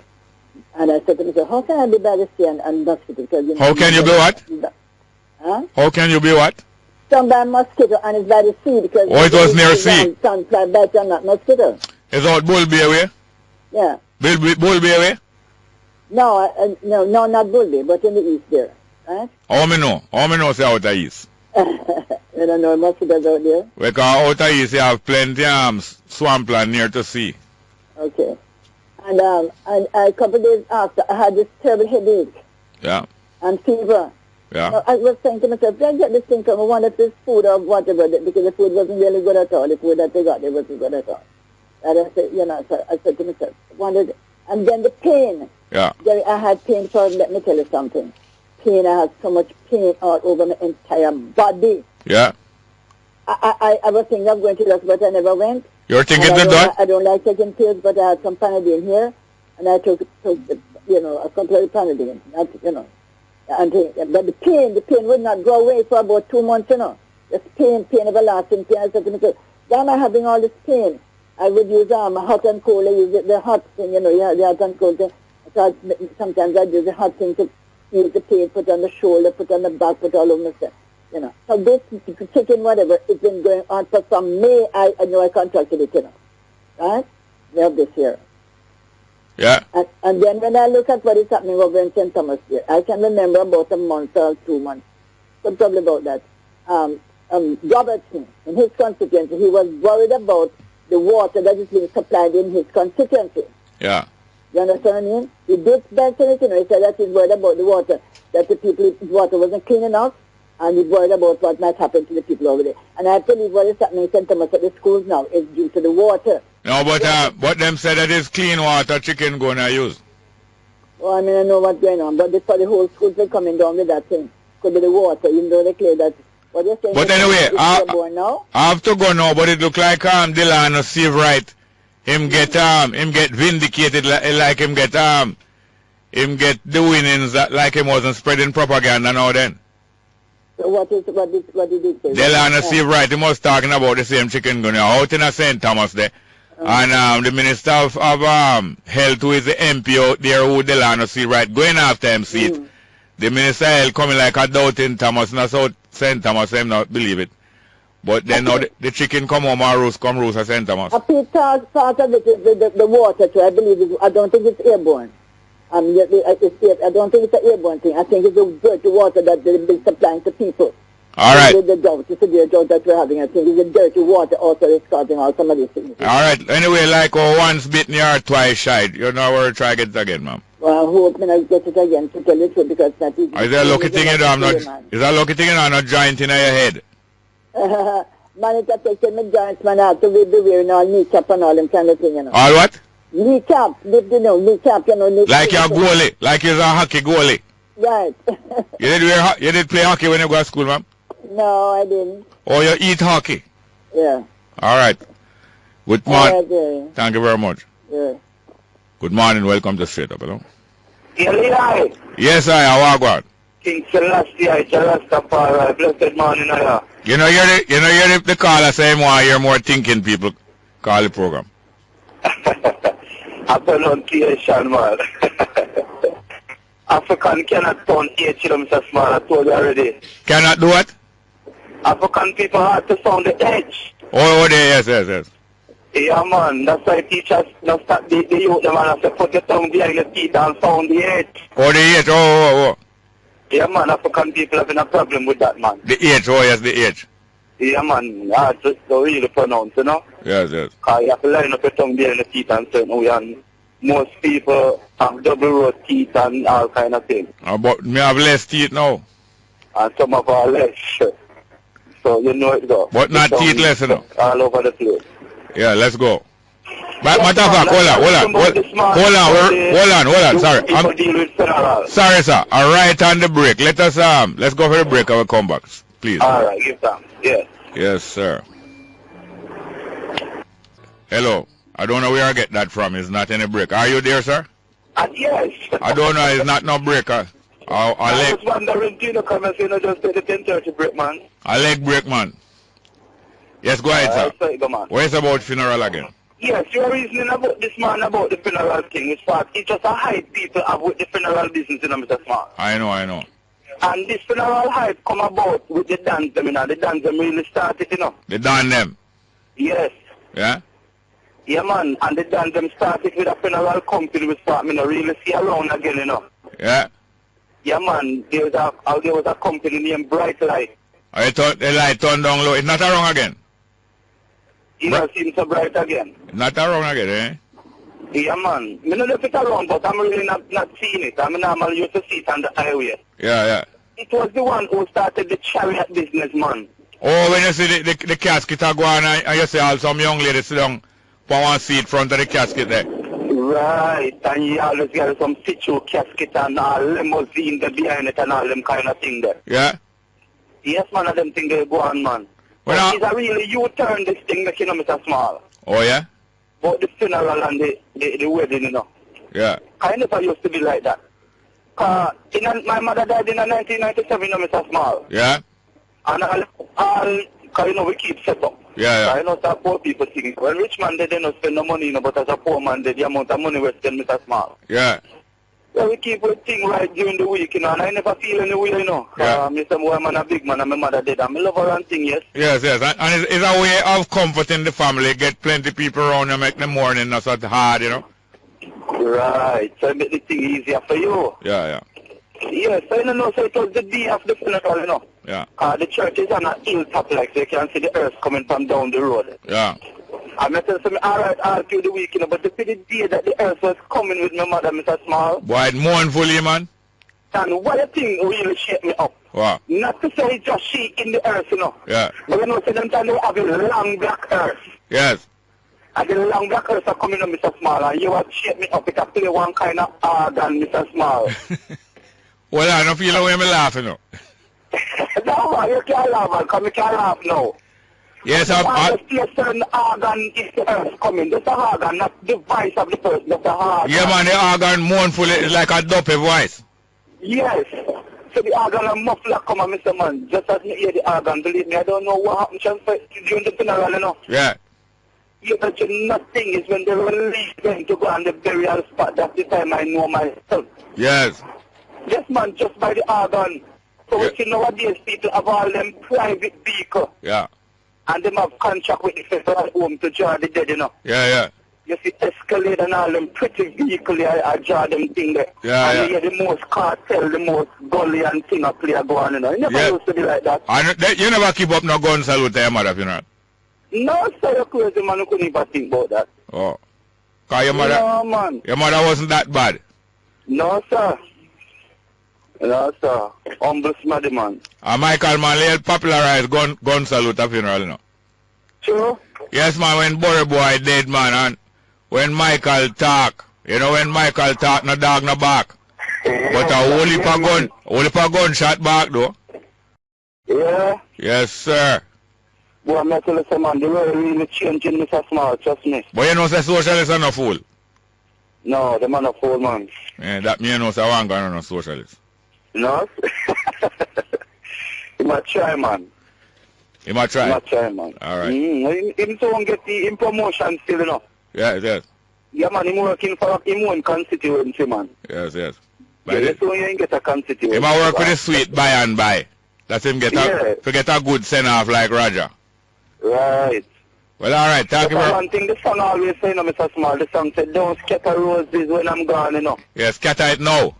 Yes, man, I know that to give it to me, man. So all the people in my spot want to spend money when me dead, you know, Mr. Small, and come give me good name. Yeah. I know me really want it, you know. Yes, man, no. Yes, man, come and mark out my burial spot already, you know, Mr. Small, and every day people are coming and say, what you do? You want dead? You want dead? Tell me, them in a must dead. Yeah. Me have my place in my country, you know, Mr. Small, right beside my grandfather and the one coffee tree there, you know. Yes, yes. Me tell my people, say, right, yes, I want bury, you know. Me have a grandmother alive. Me say, I want bury right, just beside my grandfather. Yeah. And my grandmother for the right answer. So me see they right between them. Because my two favorite grandparents do. May I tell you? Yes, man. I know, say... I want to cry already, you know, so me I call them dead by myself. Yes, all right. Look here, I'm going to call on the phone call, you know. But thank you very much, here, sir. Yeah, man. Give thanks, man. Straight up to the world. Yes, man. Straight up. That's all right. Yes, welcome back to Straight Up. I want to read a few text messages here. Good morning. I'm going to read them text messages, a few of them. Jerry, how you like the initiative with Ronnie and Andrew? I believe them talk about the present Minister of Education, Ronnie Twaits, and Andrew Holness joining ranks together. You know. Yes, it's nice, man. It's good. It's good if the thing is good and them can I think I heard Ronnie Twaits say, why we can't be like this in everything? And approach everything nice with everything. But you say once the trumpet sound and the campaign start, you know, you run it too tough, you know. But it's good. I want to tell you too. Ronnie Twaits, you know, more time him officiate at funeral, you know. And you say anytime them man officiate at funeral, them carry out some fogging, you know. You ever see them around the casket with some smoke thing, and them fog the casket, you know. All when it done, just before them leave the church and get a last fogging. I think they all fog it all of the I think them fog it all at the graveside too. And them have a chalice for them lick, you know. You see all the time them lick the chalice. You have all a brother who sing Jerusalem. What's his name again? I think his name Kevin Williams, you know. You have one singer there. It's not our Kevin Williams, you know. One opera singer named Kevin Williams, man. When time I go to a funeral and hear him sing Jerusalem, then him have the most expression and him eyebrow raised up, you know. But it's better when them give him a lick out of the chalice first, you know, communion chalice. You see, after him lick all a chalice, it make Jerusalem come down for it, man. But I really, Ronnie and the fogging me that thing about. You have all Anglican go out with fogging, you know. Anglican high church is like Catholic. So no fogging you get for your funeral. You get more for your money. More than just funeral. Let's go to the phone call. Good morning, welcome to Straight Up. I don't mean for comment so much on the text message, you know, but the fogging, I sound like a petty fogging we're going with a little while still. Good morning, welcome to Straight Up. Hello? Morning. Welcome, sir. How are you doing? Chikungunya. Yes, sir. You know, it has been prevalent in a number of countries before it reached us here. Yes, sir, yes. Then a long time we hear about it, man. Thousands of people. One of the things I assume that has been delayed the arrival of chikungunya in Jamaica here is because of the long drought we had. Long drought. You know, said that last night, that run from my mind? Yes, the long drought. It's true. But what is also amazing... It seems true. What is happening to the people in the West? Yeah. Because they have been having rains for a very long period. They weren't suffering from drought in Hanover and Westmoreland. Yeah. What is happening to those people in Westmoreland in terms of the chikungunya? I don't know. We need to examine that. Yeah. But I hear says clean water, most of them breathing, and out Sablamar gutter water stay, you know, look like them, you know, not much danger. And Sablamar have plenty of mosquitoes. Yeah, but a different kind from the chicken one.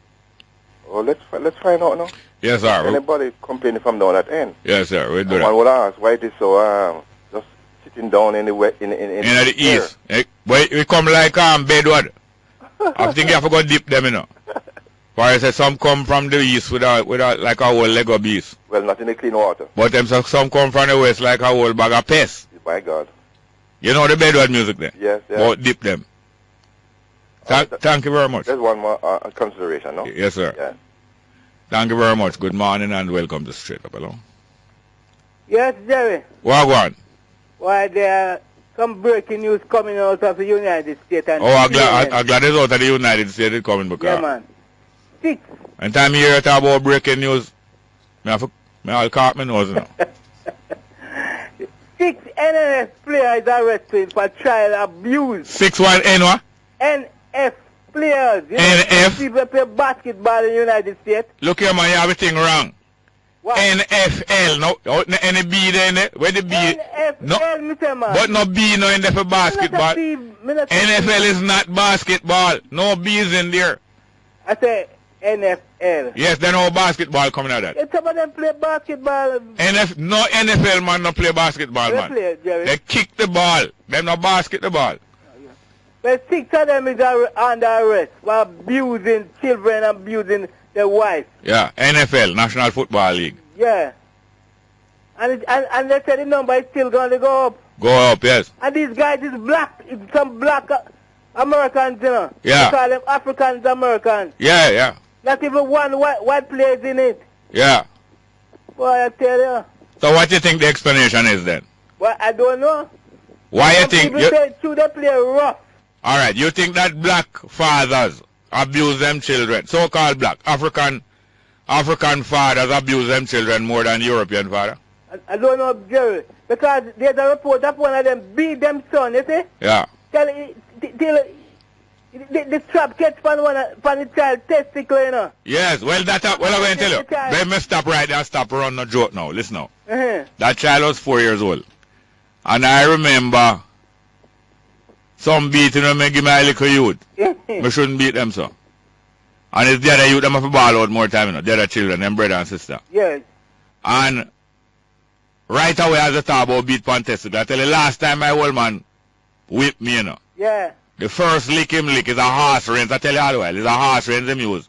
Horse reins him use a beat, you know. Horse reins, come here to ride horse. Oh. And the horse reins is about 11 foot long. Yeah. And him stay about 8-9 foot away from me and lick. The first lick split my glasses in two right now, Miguel. I'm a 15-year-old and I'm taller than him. Yeah. And the second lick go over my back and wheel up my back and lick me palm my testicle and I go unconscious immediately. It's not a joke. Yeah.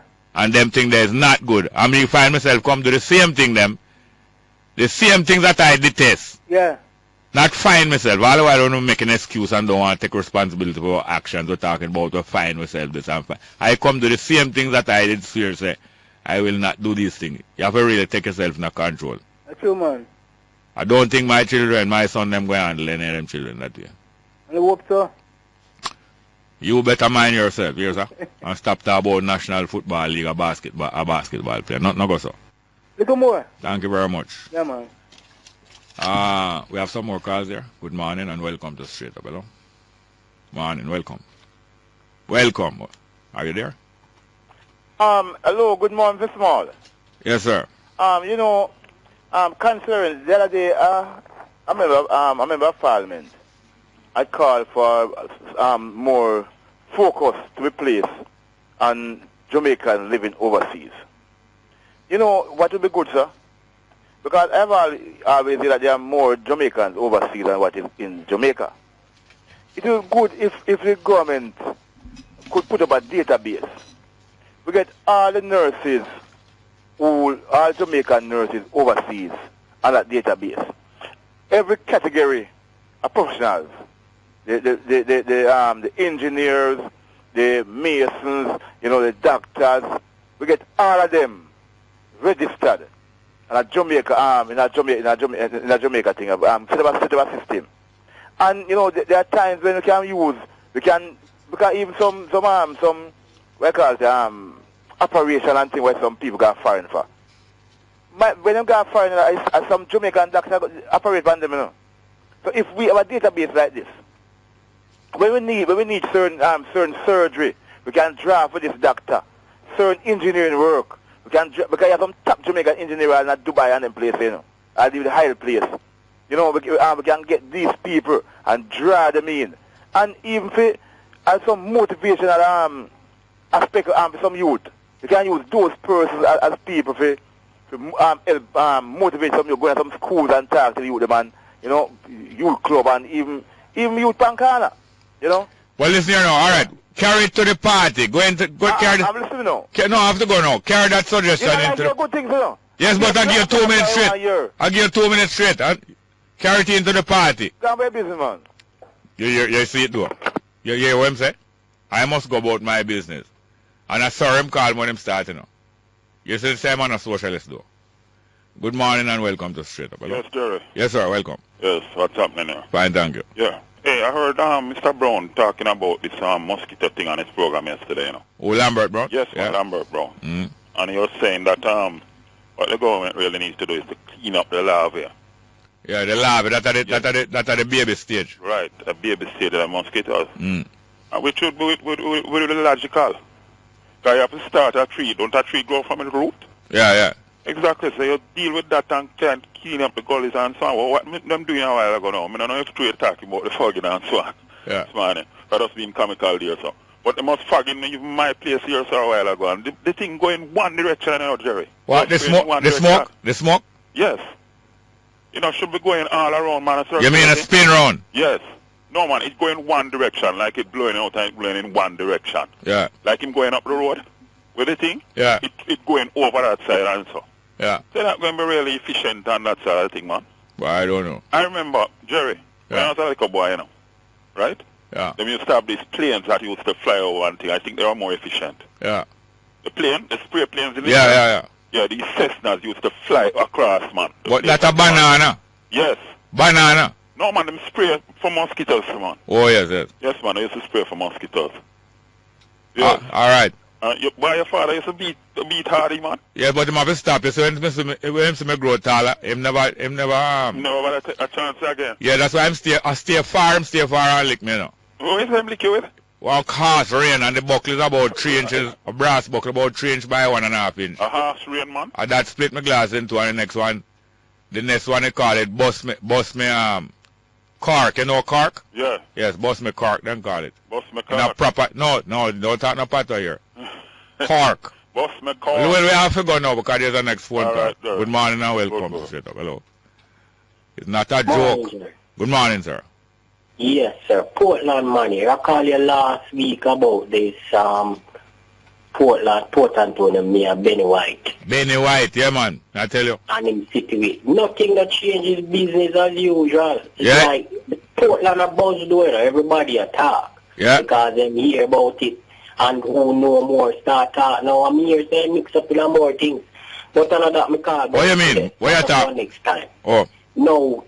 Pitchfield High School use Carter Park. Carter Park, yes. Carter Park, yes. Them home ground. Yes, yes, yes.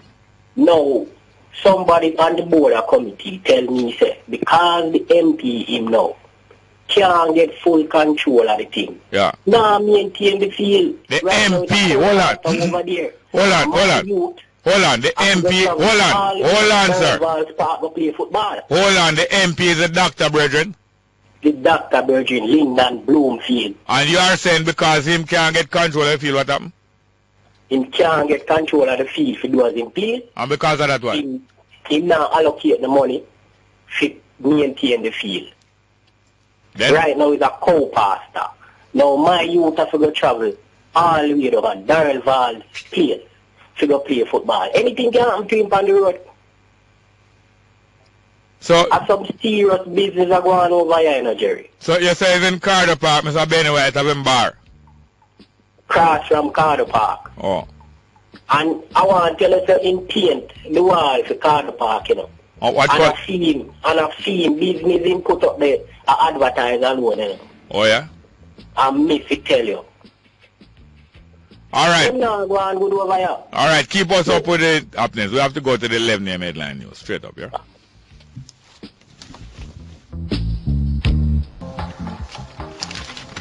Yes, welcome back to Straight Up. I'm your host, Jerry Small. Just a couple text messages, please, before the phone call. Next one. Brother Jerry, greetings. Please send birthday greetings to Sister Gloria Sims, otherwise known as Mama G of the Maroon Indigenous Woman. Yes, man, I know Sister Gloria Sims. Wish her many more. Lots of love. Coming also from Straight Up, too.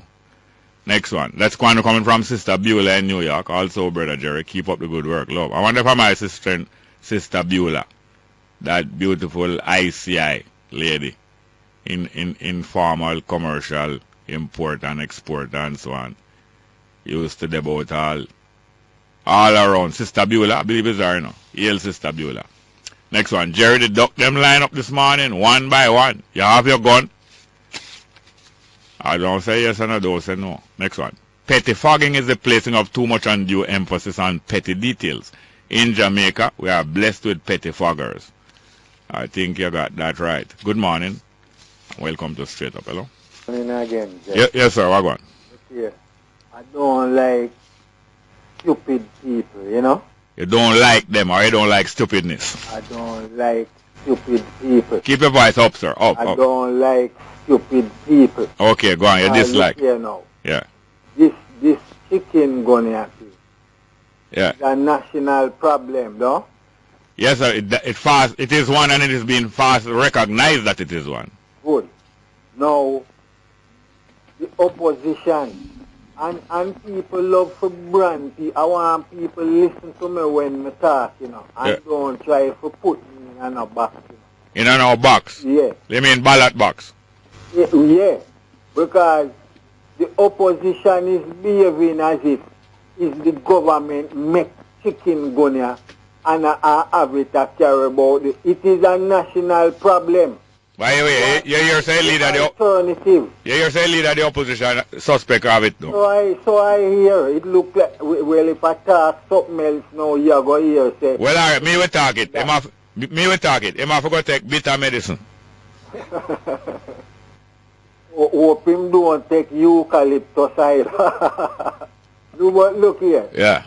It's a national problem and we need to deal with it. Yeah. No, me don't like the fool talk about, the government must curtail the spread of chicken gun here. How? Eh? And about the doctor them all over the world say, you get reports out of New York, out of America to say the 1,000 odd case with 200 and odd out of the 1,000 there in New York itself. Take painkiller, lots of fluid, and get some rest. And people, you have some people that talk like them know some other thing where you can take. Then if people know something else where you can take, talk it now. Make people get to take it instead of just a chat about where the government make chicken gun here. Hold on there, but you sound defensive for true, you know. Yeah, but no, but that makes me. Because I feel hurt. Me don't like foolishness and stupid people. Yeah. It's a national but anyway, look here. problem. Yes, but anyway, you sound defensive for true. No, but don't take it personal. I mean defensive. No, but take it personal. Look here. No, I have to go to our next call. No feel no way. No, I have to go to our next call. Call me again because I have enough time. Thank you. Good morning and welcome to Straight Up, hello? Morning, welcome. Straight Up. I hope I'm not stupid, you know. Morning, Mr. Small. What go on? Well, brethren, we just want to highlight something today, you know? Yeah, man, welcome. Yes. The government have a new import policy going on for motor vehicles, and I tell you. Yeah. Sometimes when I wonder when these government ministers make decisions, them think about them people that live in them country and hard to some man. If they're thinking about what? Think about the people that Jamaica work hard for money. Yeah. And try to buy a car overseas, and they have a policy now whereby if you buy a car and it comes on a ship. Yeah. And it even scratch on the ship in transit to Jamaica. Yeah. And seize the car. You know. If it damaged on the ship or just a scratch, are we carrying to extreme? See that door squeeze on the ship. Yeah. So you don't buy your car, sir. You know? Yeah. You don't buy a car that way. You buy a car in good condition. Yeah. And before you reach Jamaica, it get a squeeze on the ship. Yeah. And they must seize it for themselves. Tell me something now. I've been hearing about this thing. Now, is the person importing the car as damaged? Do you not have to make a declaration before the car reach here that it is coming here? Have you declared that it is damaged before? No, but you wouldn't know it is damaged before. You're not buying a damaged car, you're buying a car in good condition. Yes. So it is not people claiming to bring in damaged car. Or tell me something, when it comes damaged, do you pay less for it because it gets damaged on the ship? Do you pay less import duty and no, that? You can't get the car period because them seize it now. That's the new policy effective couple weeks ago. That if it damaged in transit, the government where the seized and it's no longer your property. A lot of crookery going on in this country. Yeah. But a lot of, listen here now, listen here. Listen. Or somewhere else, you know? Yeah, listen here now. A lot of crookery going on in this country by customs agent, when I say customs agent, government customs agent, customs officer, by custom broker, and also by ordinary person bringing in them one car, and also by people bringing in second-hand car to sell back. Whole heap of crookery. And where do we, I don't have enough time to answer this question. Where do we get to the bottom of this? There's a whole lot of crookery going on. I agree. And every time some rules change, you have to be suspicious about what is the plan behind the change of rules. Thinking the same way I thinking too. No, but it's just like they have a new policy now. You bring in you can't afford a motor vehicle and you try to save yourself when you buy a bike. You can't bring in a bike over 5 years old now. Yeah? No, they restrict a bike importation to 5 years old. Well, it is I don't know where you're going to draw the line, but it is reasonable that that it was probably not good for a country to bring in too much old machinery that going need a whole heap of extra maintenance and extra part. But I don't know if 5 years is reasonable. But call me again. Yeah, man, but call me again when you find out more.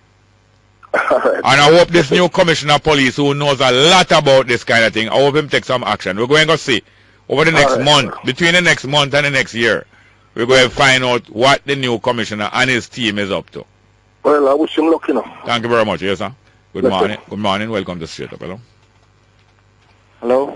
Yes, sir. Welcome. Yes, thank you. Good morning. Welcome. Welcome. Yes, I'm the Dr. Brethren from East Portland, Member of Parliament. Yes, sir. Dr. Bloomfield. I listen to your program most days. Oh, you are Dr. Bloomfield. Okay. Yes, sir. Yes, sir. Yes, sir. Yes, I listen every day, so I caught up with that caller. Yes, yes. Now, 2 quick points. Yes. And some callers love to major in the minors. Yeah, yeah. The reality is that a committee was set up to take care of that particular football field, which is a major field in the capital. Yes. There were issues, and 2 of the principals called me to explain that it's going to be late for the DaCosta Cup. So I stepped in, and a team is now actually working on the field. Yes. Naturally, it wasn't in time, so they rescheduled their venues. Yes. But I don't see a problem in terms of why the parent would want to be worrying about the traveling of the students. I mean, there are places where the fields are not excellent, and so persons have to travel. Yeah. When I was going to high school, I traveled from Cornwall College by train. Yeah. To Boys Champs. Yes, we yes. slept on cots at JC. Yeah. It can't be compared to those who were in Kingston who had the best of conditions and so on. So we were at a disadvantage. Yes. But we went forward with the idea that our talent, our training, our preparation, our morale would make up for it. Carry us. Yes. And it carried us because Cornwall College was a name in not only football but table tennis, cricket, you name it. Yeah. In spite of. Yes, but yes. many people are complaining at every little thing that happens. I mean. So now, is it the entire football field of Titchfield that have to be training over in West Portland now? No, the football field in Port Antonio is managed by the parish council. Yeah. But of course the maintenance now, of course, we recommended a committee, but they have not been doing the job. The traveling that he is talking about is moving from Port Antonio, and I don't know that they would reschedule it because there are other fields in Port Antonio that can be used. The football field up at Titchfield itself is not that small, it's small, but it's not suitable for DaCosta Cup or any. So it's not the training is the problem, it's the matches, the home matches. Can't be had there. The home matches. So they used to use Carter Park, which is the principal field in the parish. Yeah, yeah. So now that they have to move for a short period of time, people are disquieted and uncomfortable. The other day, it was interesting after the plane went down outside Portland there. It was interesting to hear you were running a political risk of calling on your government to do certain things urgently, which might be looked upon as a little kind of, like a dissonance, like you're showing up your government and your party. But I think it's better independent that way. Well, the reality is that we are representatives of the people first.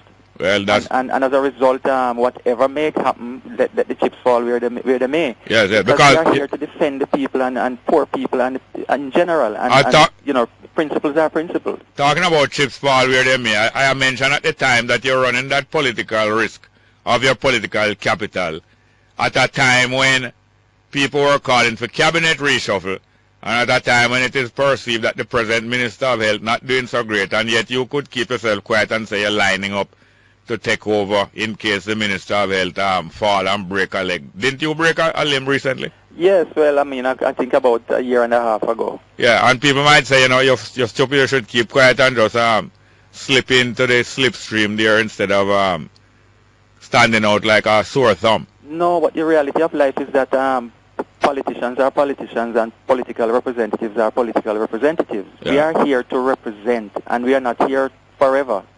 We move on. Yes, but sir. We make our contributions in the best way we know how. Yeah. And the first thing is to be honest and open and represent the broad masses of the people. That's why we are here. That's the principle on which I operate. And the party operates. Well, you sound like a health professional. Well, I'm a medical doctor. Health professional, yes, sir. And so the next point I want to come to is the whole thing about chikungunya and so on. Yeah. And I find it disingenuous that many people are crying down the statistics. Yeah. Facts do not lie. If in America they do 1,000 persons, they test 1,000 and 200 are positive, then 20% is positive. That's the statistics. So they only publish. They publish that is 20% is positive, and they don't try to dissimulate as if it's only 20% sick, but only 10% proven beyond a reasonable doubt. Exactly, and it's not only 1,000 that is there or whatever. They are probably the great majority have not been tested, but they are out there and clinically. But you can't confuse confirmation with diagnosis, with tentative diagnosis, with flu-like syndromes, with dengue, and with chikungunya. The symptoms are all almost the same. And so in the middle of it, we need to just make sure that persons understand that, one, you follow what the Ministry of Health is saying, because we are guided by the World Health Organization standards. Yeah. And if we tell people that, listen, don't get confused, don't be alarmist, the symptoms are there, so regardless of who or what, follow the instructions, which is to take your Panadol, drink your fluids, get as much rest, and wait the thing out. In 4 or 5 days, it's all over. Yeah. And the bottom line is, whether it's dengue or it's chikungunya, the mosquito is the same, and the principles are the same. We need to clean up this country. We need to get rid of all the factors that promote the vector getting the infection into new persons. And if we break that chain of transmission, then we are on the way. Success is guaranteed. And so we don't need to tie ourselves up into the confusion of how many people are out there, whether 200 are in one hospital, how many schools need to be locked down. All of these things are peripheral to the main issues of what we need to be doing. So what is it about Portland? Why a succession of doctors are being successful there? So no, I think because we basically are in touch with the people at the grassroots. We relate to them on a daily basis. They understand who we are. They know our heart and know that we are genuine intention to serve.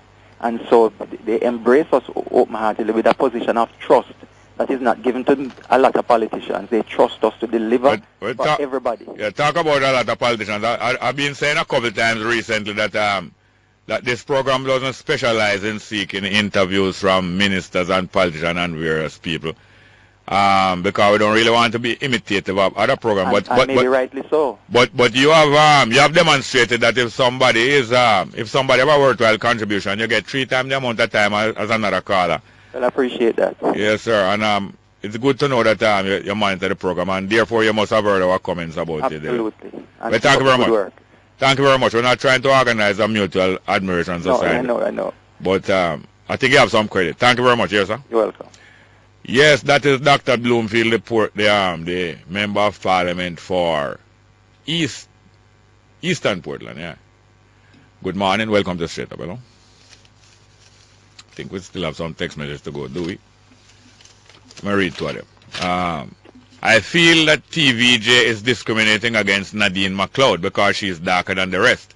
That's why they sent her to back road on that assignment, coming from Chris.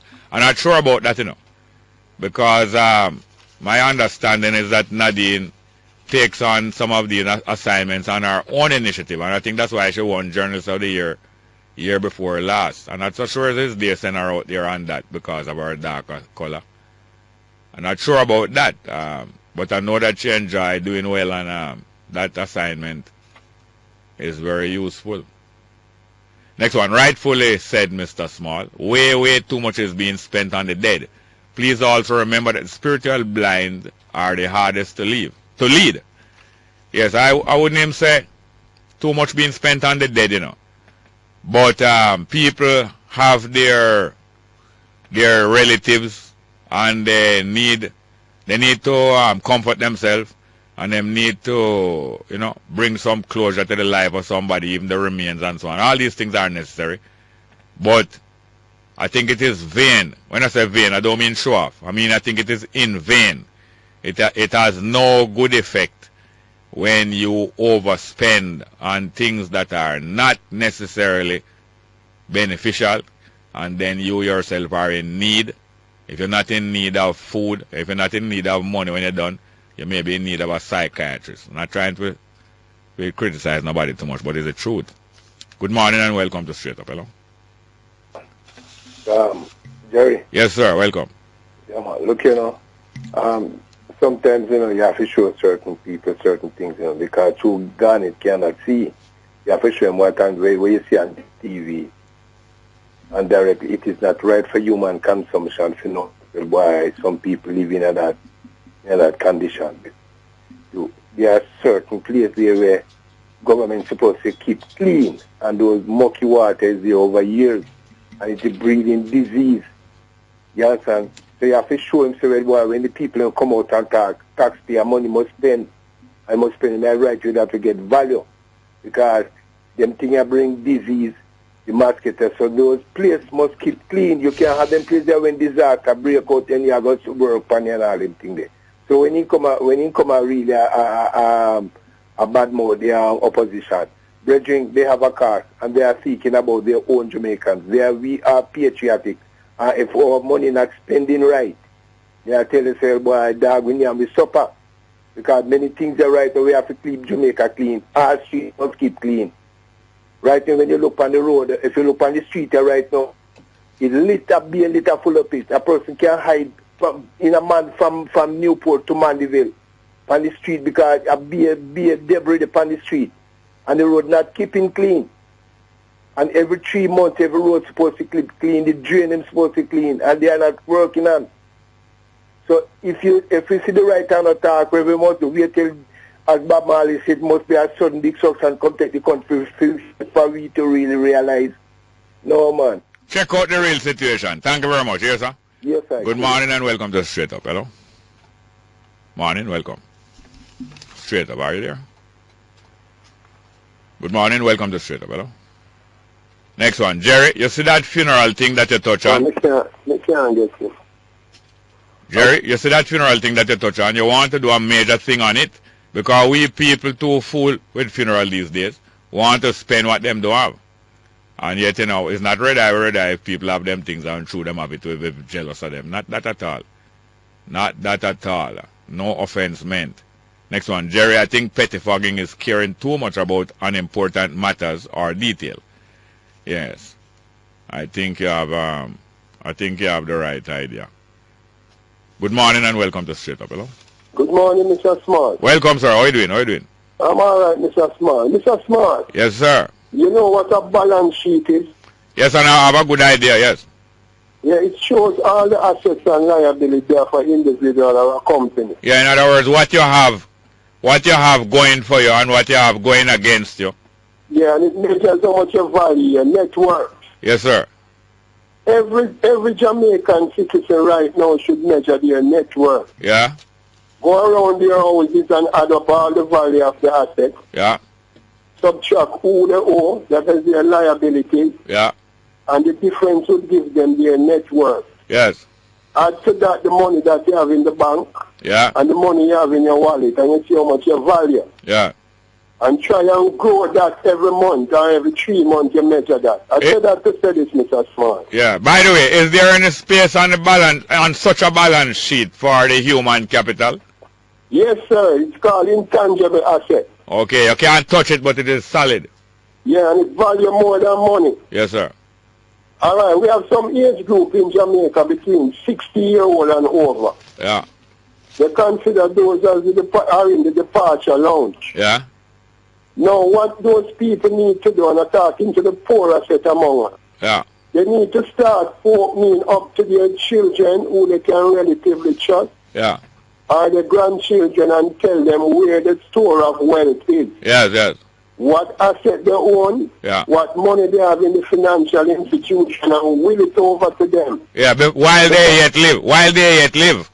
Yeah, while they live, because a lot of the financial institution, when these people die, there is no proper beneficiary in there, and the financial institution and the government is taking away a lot of these money. Take away people things and share it between them one another. In the name of the law. Yes, sir. The other age group between 40 and 50, you have a lot of people in this age group who cannot read or write properly. Yeah. They have no tertiary education, no solid secondary education, but they manage to live to 40 and 50. Yeah. I give a lot of credit to them. Yes, yes. Because they got away with that before the globalization takes effect. Yes. And they need now to retool themselves in order to compete within the next 20 years. Yes. Because if they don't start retooling, the system going to squeeze them out. Yeah. Because they won't have much to offer. Yeah. The age group between 1 year old and 30, all of them have to get certified within the next 10 years. You mean certified of capabilities? Yes, certified of capabilities. When you go to, if you want to look at job with a capitalist, they want to see a certification from somewhere. Yeah. If you don't want to look at job, you must have a trade where you are competent and your employer can trust you. All right. Right? Well, all right, listen here now. I want you to give us the rest of the lesson tomorrow and call early. Are you there? What is that? Hello. Is a weed in yes, man. Hear me now. I want you to give us the rest of the lesson tomorrow, but call early. Yeah, respect yes, and we are paying attention. Let's go for a break. Morning. Welcome back to Straight Up. Hello. Morning Yes. again. Yes, sir. Look here. Like Dr. Bloomfield a while ago. I my mind was a run pan and then me remember Paul Patmore. I guess so. And my mind there, you know, yeah. with the chicken gun. Yeah. The United States of America Yeah. have a population of 300 million. Yeah. I don't remember what amount of states out of the 50 of them say have the chicken gun. Yeah. But I know them say 200 and odd cases there New York. Yeah. And that we have to go by the data. I can't come say, boy, a 700 case there Jamaica when we have to follow the data. And that me I deal with. And look here, you know me enough of my PNP friend them can't agree about. Yeah. Because when PNP want empty bowls, you know, especially when them out in our middle one field. I was just going to ask if a roadside. Yeah, I call it roadside. You have some people who volunteer themselves to make the PNP empty the bowls from them. I am not one of those. You are not in that. I am not in that. You better run with it. Thank you for have a good day. No, not you know. I mean, tell them to run with it. Don't come here. Don't make them come here. Don't make them come here. Them can't me not volunteer myself. No. Run with that. All right. Give thanks. It's a tissue of lies. You know. Thank you very much. Good morning and welcome to Straight Up. Hello? Not there? Yes, we have some text messages we do. And here they go. Hi, Mr. Small. Don't let these stupid people use your program for their political debate. Don't they see that their two parties have done to what their two parties have done to our people? They have turned them into thieves, beggars, murderers, and they're still supporting them. That means that the people still supporting the parties. Next one. Hi, Jerry. These idiots who glorifying funerals and after hungry step in. What good is in that? Glory is only good in one's lifetime. Yes, it is good to credit people in their lifetime. At the same time, there's nothing wrong in commemorating the good life of people. But it doesn't take a fortune to commemorate the good life of people. That's my comment. That next one. Jerry, a set of traffic police in Morant Bay, St. Thomas need to be reported. They're seizing people private vehicle and saying a taxi. Do we have a number to report them? I don't know. But I know that the previous commissioner, Mr. Ellington, was very open with making himself available to report some of these things, including reporting any police station and the officer who was on duty, who are which, when people go to report crime or anything, they refuse to take the report, refuse to write down as what you're reporting and so on. I hope this new commissioner is as good or better. Next one. Jerry, I'm a regular listener. I want to know if mosquitoes don't bite animals from Belmont, Westmoreland. I don't think they're so successful because most animals are covered with hair. Very few human beings are fully covered with hair, are covered with hair thick enough to prevent a mosquito bite. But most animals have hair thick enough to make a mosquito bite. That is my little amateur knowledge.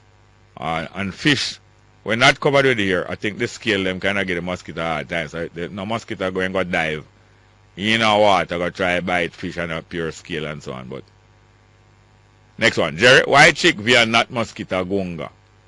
I don't know. I don't think it's chicken it mean, you know. I don't know. It's Africa. I think it's African word. Next one. So small, some families don't support you while you are living. But when you die, they find the money to give you a fancy funeral. That's true. And it's usually to support, it's usually to glorify those who remain behind. And sometimes it's not no bad intention, you know. People just follow fashion or people just go along with the trend. It's not really usually bad intention and bad mind. But people have to start think. I think people, them don't have to, but they should. It would benefit people if them start think. Next one. Jerry, a couple years ago, some men in USA and UK said too much people is on earth. Yeah, man, the devil at work.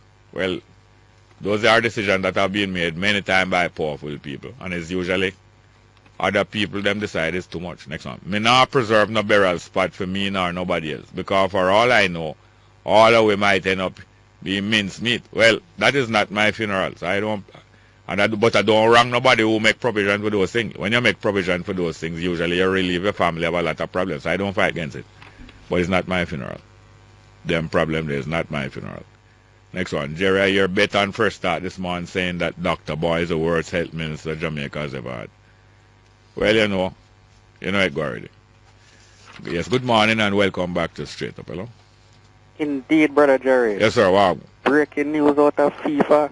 Yeah, wow, go on. FIFA have ordered its official who received those 25 watches worth, those 65 watches worth $25,000. Each? Each. Yeah. Said they must give it back by the 24th of October or else. What the head of FIFA name again? Set Blatter. Him not get none. That have not been that information has not been released. Yeah. I don't, yeah. So one brother go challenge him, but the brother said, boy, just challenge him for democracy's sake. Oh. And when that alone can make him win. No, man, that just to make it look like there's a contest. Okay. That come like when Usain Bolt race against the Queen grandson when named Harry. Okay, finally, Jerry. Yeah. You mentioned a very interesting English word this morning. Which one? Pussyfooting. Yes. I recall hearing Cliff Hughes talking to former Commissioner Forbes one evening on his program. Yeah. And he mentioned that word to him in a conversation that was rather heated. Yes. And he said to him, Mr. Hughes, watch your speech. Watch him speech. Or him language, something to that effect. Yeah. I wonder if him think Cliff was trying to take him over the cliff.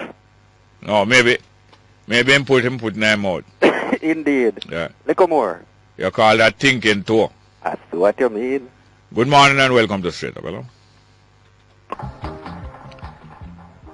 Yes, welcome back to Straight Up. I am your host, Jerry Small. Are you there? Yes, I come back again. Mr. Small. Yes, ma'am. Do you know that things was on land and them couldn't get what them want to eat and then transfer and then go in the ocean? I don't doubt it at all. And you know that them can transfer and come back out. You don't watch documentary and things like that. Yes, man, then call them the amphibian. You know what? Why I bring up this argument now? You remember one fertilizer they come out here will cause a lot of fly? And people did a complain about it.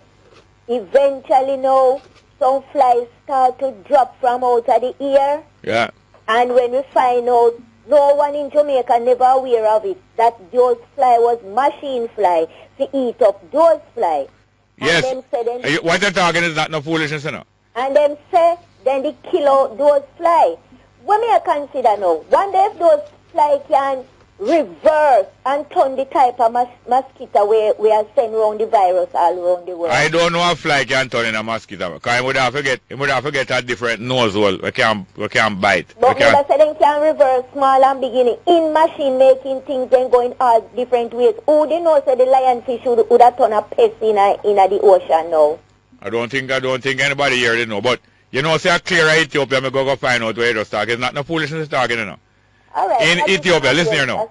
In Ethiopia. I give somebody else a second. No, man, I listen to me, man. I tell you, like how you tell me something, you want to tell you something. Yes, sir. When I go to Ethiopia, in a one bar one night, me and some Ethiopian man are talking, one doctor and some other people. Some young guy, no, but them well qualified. And him tell me, say he's an agricultural doctor. And him say it's Jamaica. Give them the formula and the scientific knowledge to breed up some ginger fly. Okay. That don't have no good seed. They male them. And when them mate with the female can't get pregnant. And what them do, them lego them ginger fly amongst the fly community. And so little by little them get all of the female men meeting with the male them but can't breed them. And little by little the ginger fly population dead out in Ethiopia.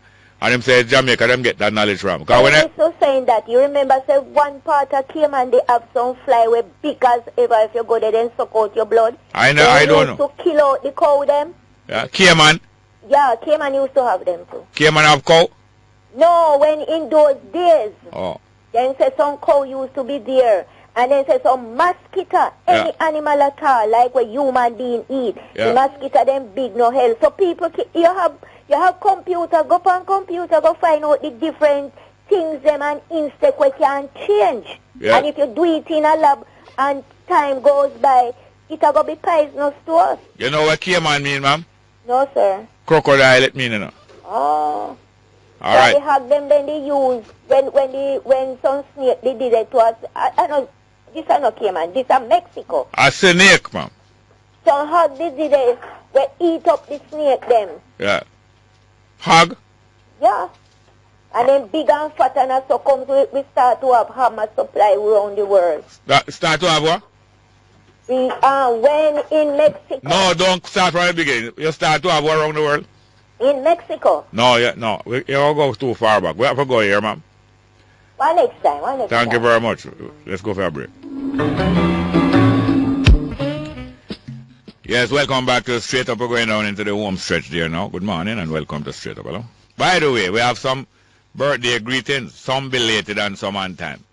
Because Miss Lloyd George, one-time head girl of Excelsior High School, Miss Lloyd George, later Mrs. Lloyd Alexander, her birthday today, and I'm so glad that I'm able to greet her.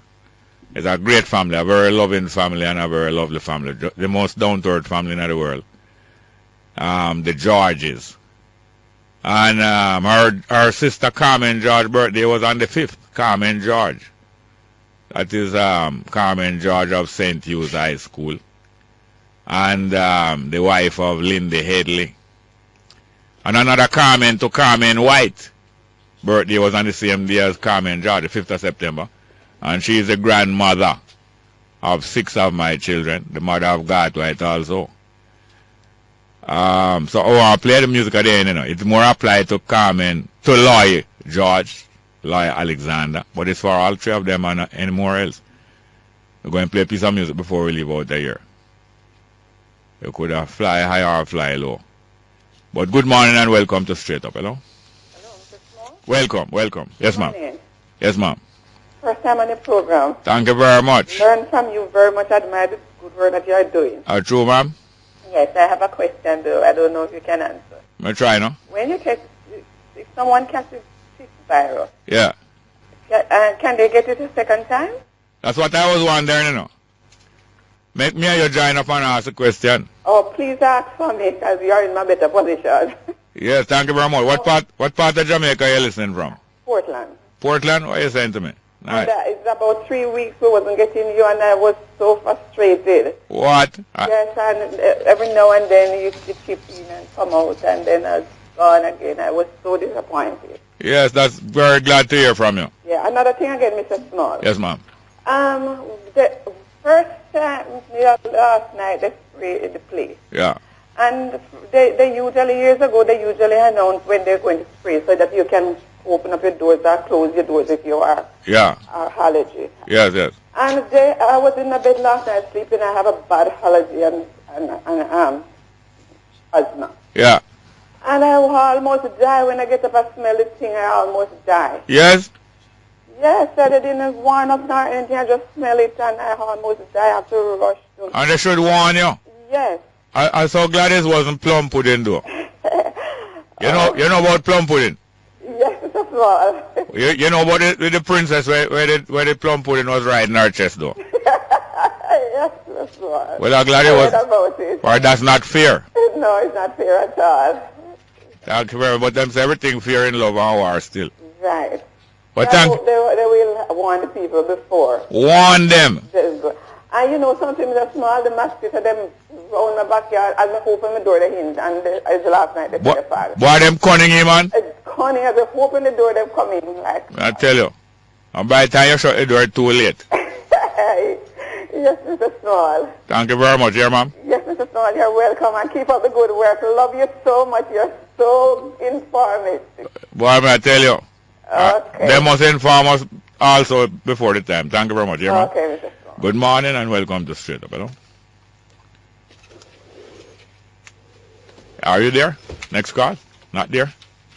Jerry. Yes, sir, welcome. Yeah, I want to support that lady. They should notice the people when they're coming to park. But maybe they don't have any money to notice the people. It costs money if you drive around with a loudspeaker. No, they would send it on the ear, you know. Yeah, well, you can send it 6 hours before, too. You can drive around 6 hours before. You know? Not true. Yeah, it seems like they don't have any money because certain places are not even spread, you know, Jerry. Yeah, I know, but it's not that you call about, though. Yeah, man, that's I call about. So quick? Yeah, that's all the while I say the same thing. Yeah. They must warn and tell the people the year they are coming to spray. Yeah. Right, well, anytime you go and call, you warn me before. Well, we need the warning. All right, Mr. Jerry. Yes, sir. Welcome. Straight up. Hello. Not there. We have some text message, but we have a piece of music to play. You see a piece of music there named Alexander Ragtime Band. Is Mitch Miller? Ray Charles? That's great. It couldn't greater. It couldn't be greater. Oh, yeah. How long is it, sir? Good morning and welcome to Straight Up. Good morning. Good morning. Morning. Yes, ma'am. Tell Wilson to give somebody some break. Don't chat too much. Who is this message coming from? Hello? Hello? Who that message coming from? A secret admirer. Wilson chat too much. I not chat to the person. Thank you very much. We have any more call? Well, we have just enough time to do what we have to do. We have some more text message here. I hear Andre's having chikungunya. Like chikungunya-like symptoms. Wonder if him tell Dr. Fenton yet. I tell her before, he better him tell Ronnie Twaits, because him and Ronnie Twaits is collaborating. And Ronnie Twaits have a fogging machine, but it's mostly funeral. And most of the funeral, them fog the casket, them. Don't wait until, we don't want you find him fog him before the time. Ronnie Twaits have a fogging thing there with them use a funeral, and sometimes I say Bishop Robert Thompson have a fogging machine there. And the chalice too, especially the chalice. You know, say they have a big opera singer named Kevin Williams, where him sing Jerusalem at most funeral. Him popular funeral man. Him sing, you know, Jerusalem. And it's pure excitement when him ever sing Jerusalem, you know. Especially if him get a lick out of a chalice first. A communion chalice there. You know, there's a few Annie Palmer in Parliament. See Daly Harris exposed on the Annie Palmer. Or we are referred to as Annie Palmer. At least I are referred to as Annie Palmer. Don't do that. Next one. These diseases are a product of globalization, and the worst is yet to come. Last call. Good morning and welcome to Straight Up. Hello. Hi, good morning. Welcome, sir. Love, Honorable Jerry. How are you? Fine, thank you. How are you doing? Give thanks for life and the life giver, you know? Same one, same one. Yes, my Lord. Give thanks to the Black Christ, you know. Give thanks to the Black Prophet and the Black King Jehovah, yeah? Yes, sir. Yeah, stuff, all right. Yes, sir. Yes, Jerry, I have a message to the nation, you know. Yeah, and it's a priest who? This is Honorable Priest Advar. How you spell it? Advar. Advar. Yes. Yes, sir. Go ahead. Yeah, man, you know, I have a message, you know, I want the government to hand over the documents that Haile Selassie brought in 1966 when he visited here. Yeah. He handed over documents, you know, pertaining to King Emmanuel Charles Edwards and the African slave children, that all African slave children are to be handed over into the care of King Emmanuel. So we are to be returned home to Africa. Yeah. You see, so I would like the government to hand over such documents, my Lord, and also for the people them not to vote, you know, not to vote and mark X on the ballot, but to select their leader. So no more election in this time, but selection. Yes. And they must select the R man, you know. The R man. Yeah, which is King Emmanuel Charles Edwards on the northeast side of Walker Hill up here in Bull Bay. Yes, sir. Yes, my On Lord. the side of the north, on the side of the south. Yes, on the northeast side of Walker Hill, my Lord. 10 miles out of the bloody city of Kingston, Jamaica, you know. I tell you, 10 and 7, 17, 7 miles of Black Star Line and 10 miles out of town. 10 or 9, and if that cannot do 13 miles for a night, black people to return home. Just to allow the people them to know that they are not Jamaicans. Yeah. Black people are all Africans, and the Jamaicans are Arawak Indians, you know. Well, thank you very much. Yes, that's true, man. That's the true Jamaican. Thank you very much, yes, sir. Also want to producer Tanya Richards and assistant, production assistant Shoshana Daly, and Celine Dion Ferguson. Yeah, man, we have a, no, she was a technical operator this morning. Celine Dion Ferguson. Oh, yes, sir. She have some famous name there, Ferguson and Celine Dion. And also Mr. Rowe was there, Rodian Rowe. And also Mr. Kevin Williams, not the operatic one, the technical operator Kevin Williams. And we play this now for Lloyd Alexander. I tell you, she was Lloyd George in the first Advent. And she married to John Alexander as a music man, that again, you know. So this one is very appropriate. We're going to play Alexander's Ragtime Band, because it's the best band in the land, and it's a musical family. And this one also goes to Carmen George, also now known as Carmen Headley, wife of Lindy Headley. And to Carmen White, who started out as Carmen Taylor, not true. Grandmother of 6 of my children. Alexander Ragtime Band, straight up.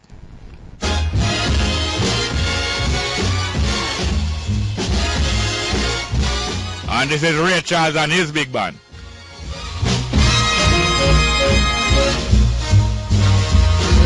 Come on in here, Alexander Ragtime Band. Come on in here,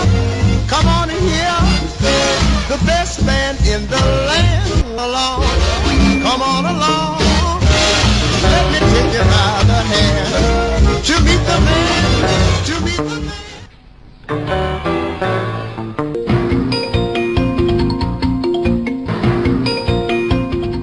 Very good afternoon to you. It's time for the midday news here on News Talk 93 FM. I'm Errol Lee. Coming up in this newscast, Health Minister says increase in chikungunya cases expected. Tax collection and penalty bill passed in the House of Representatives. Manufacturers Association calls for strong action against sugar scammers. And funeral home handling Maria Dean's body refuses to use casket and hearse donated by popular entertainer.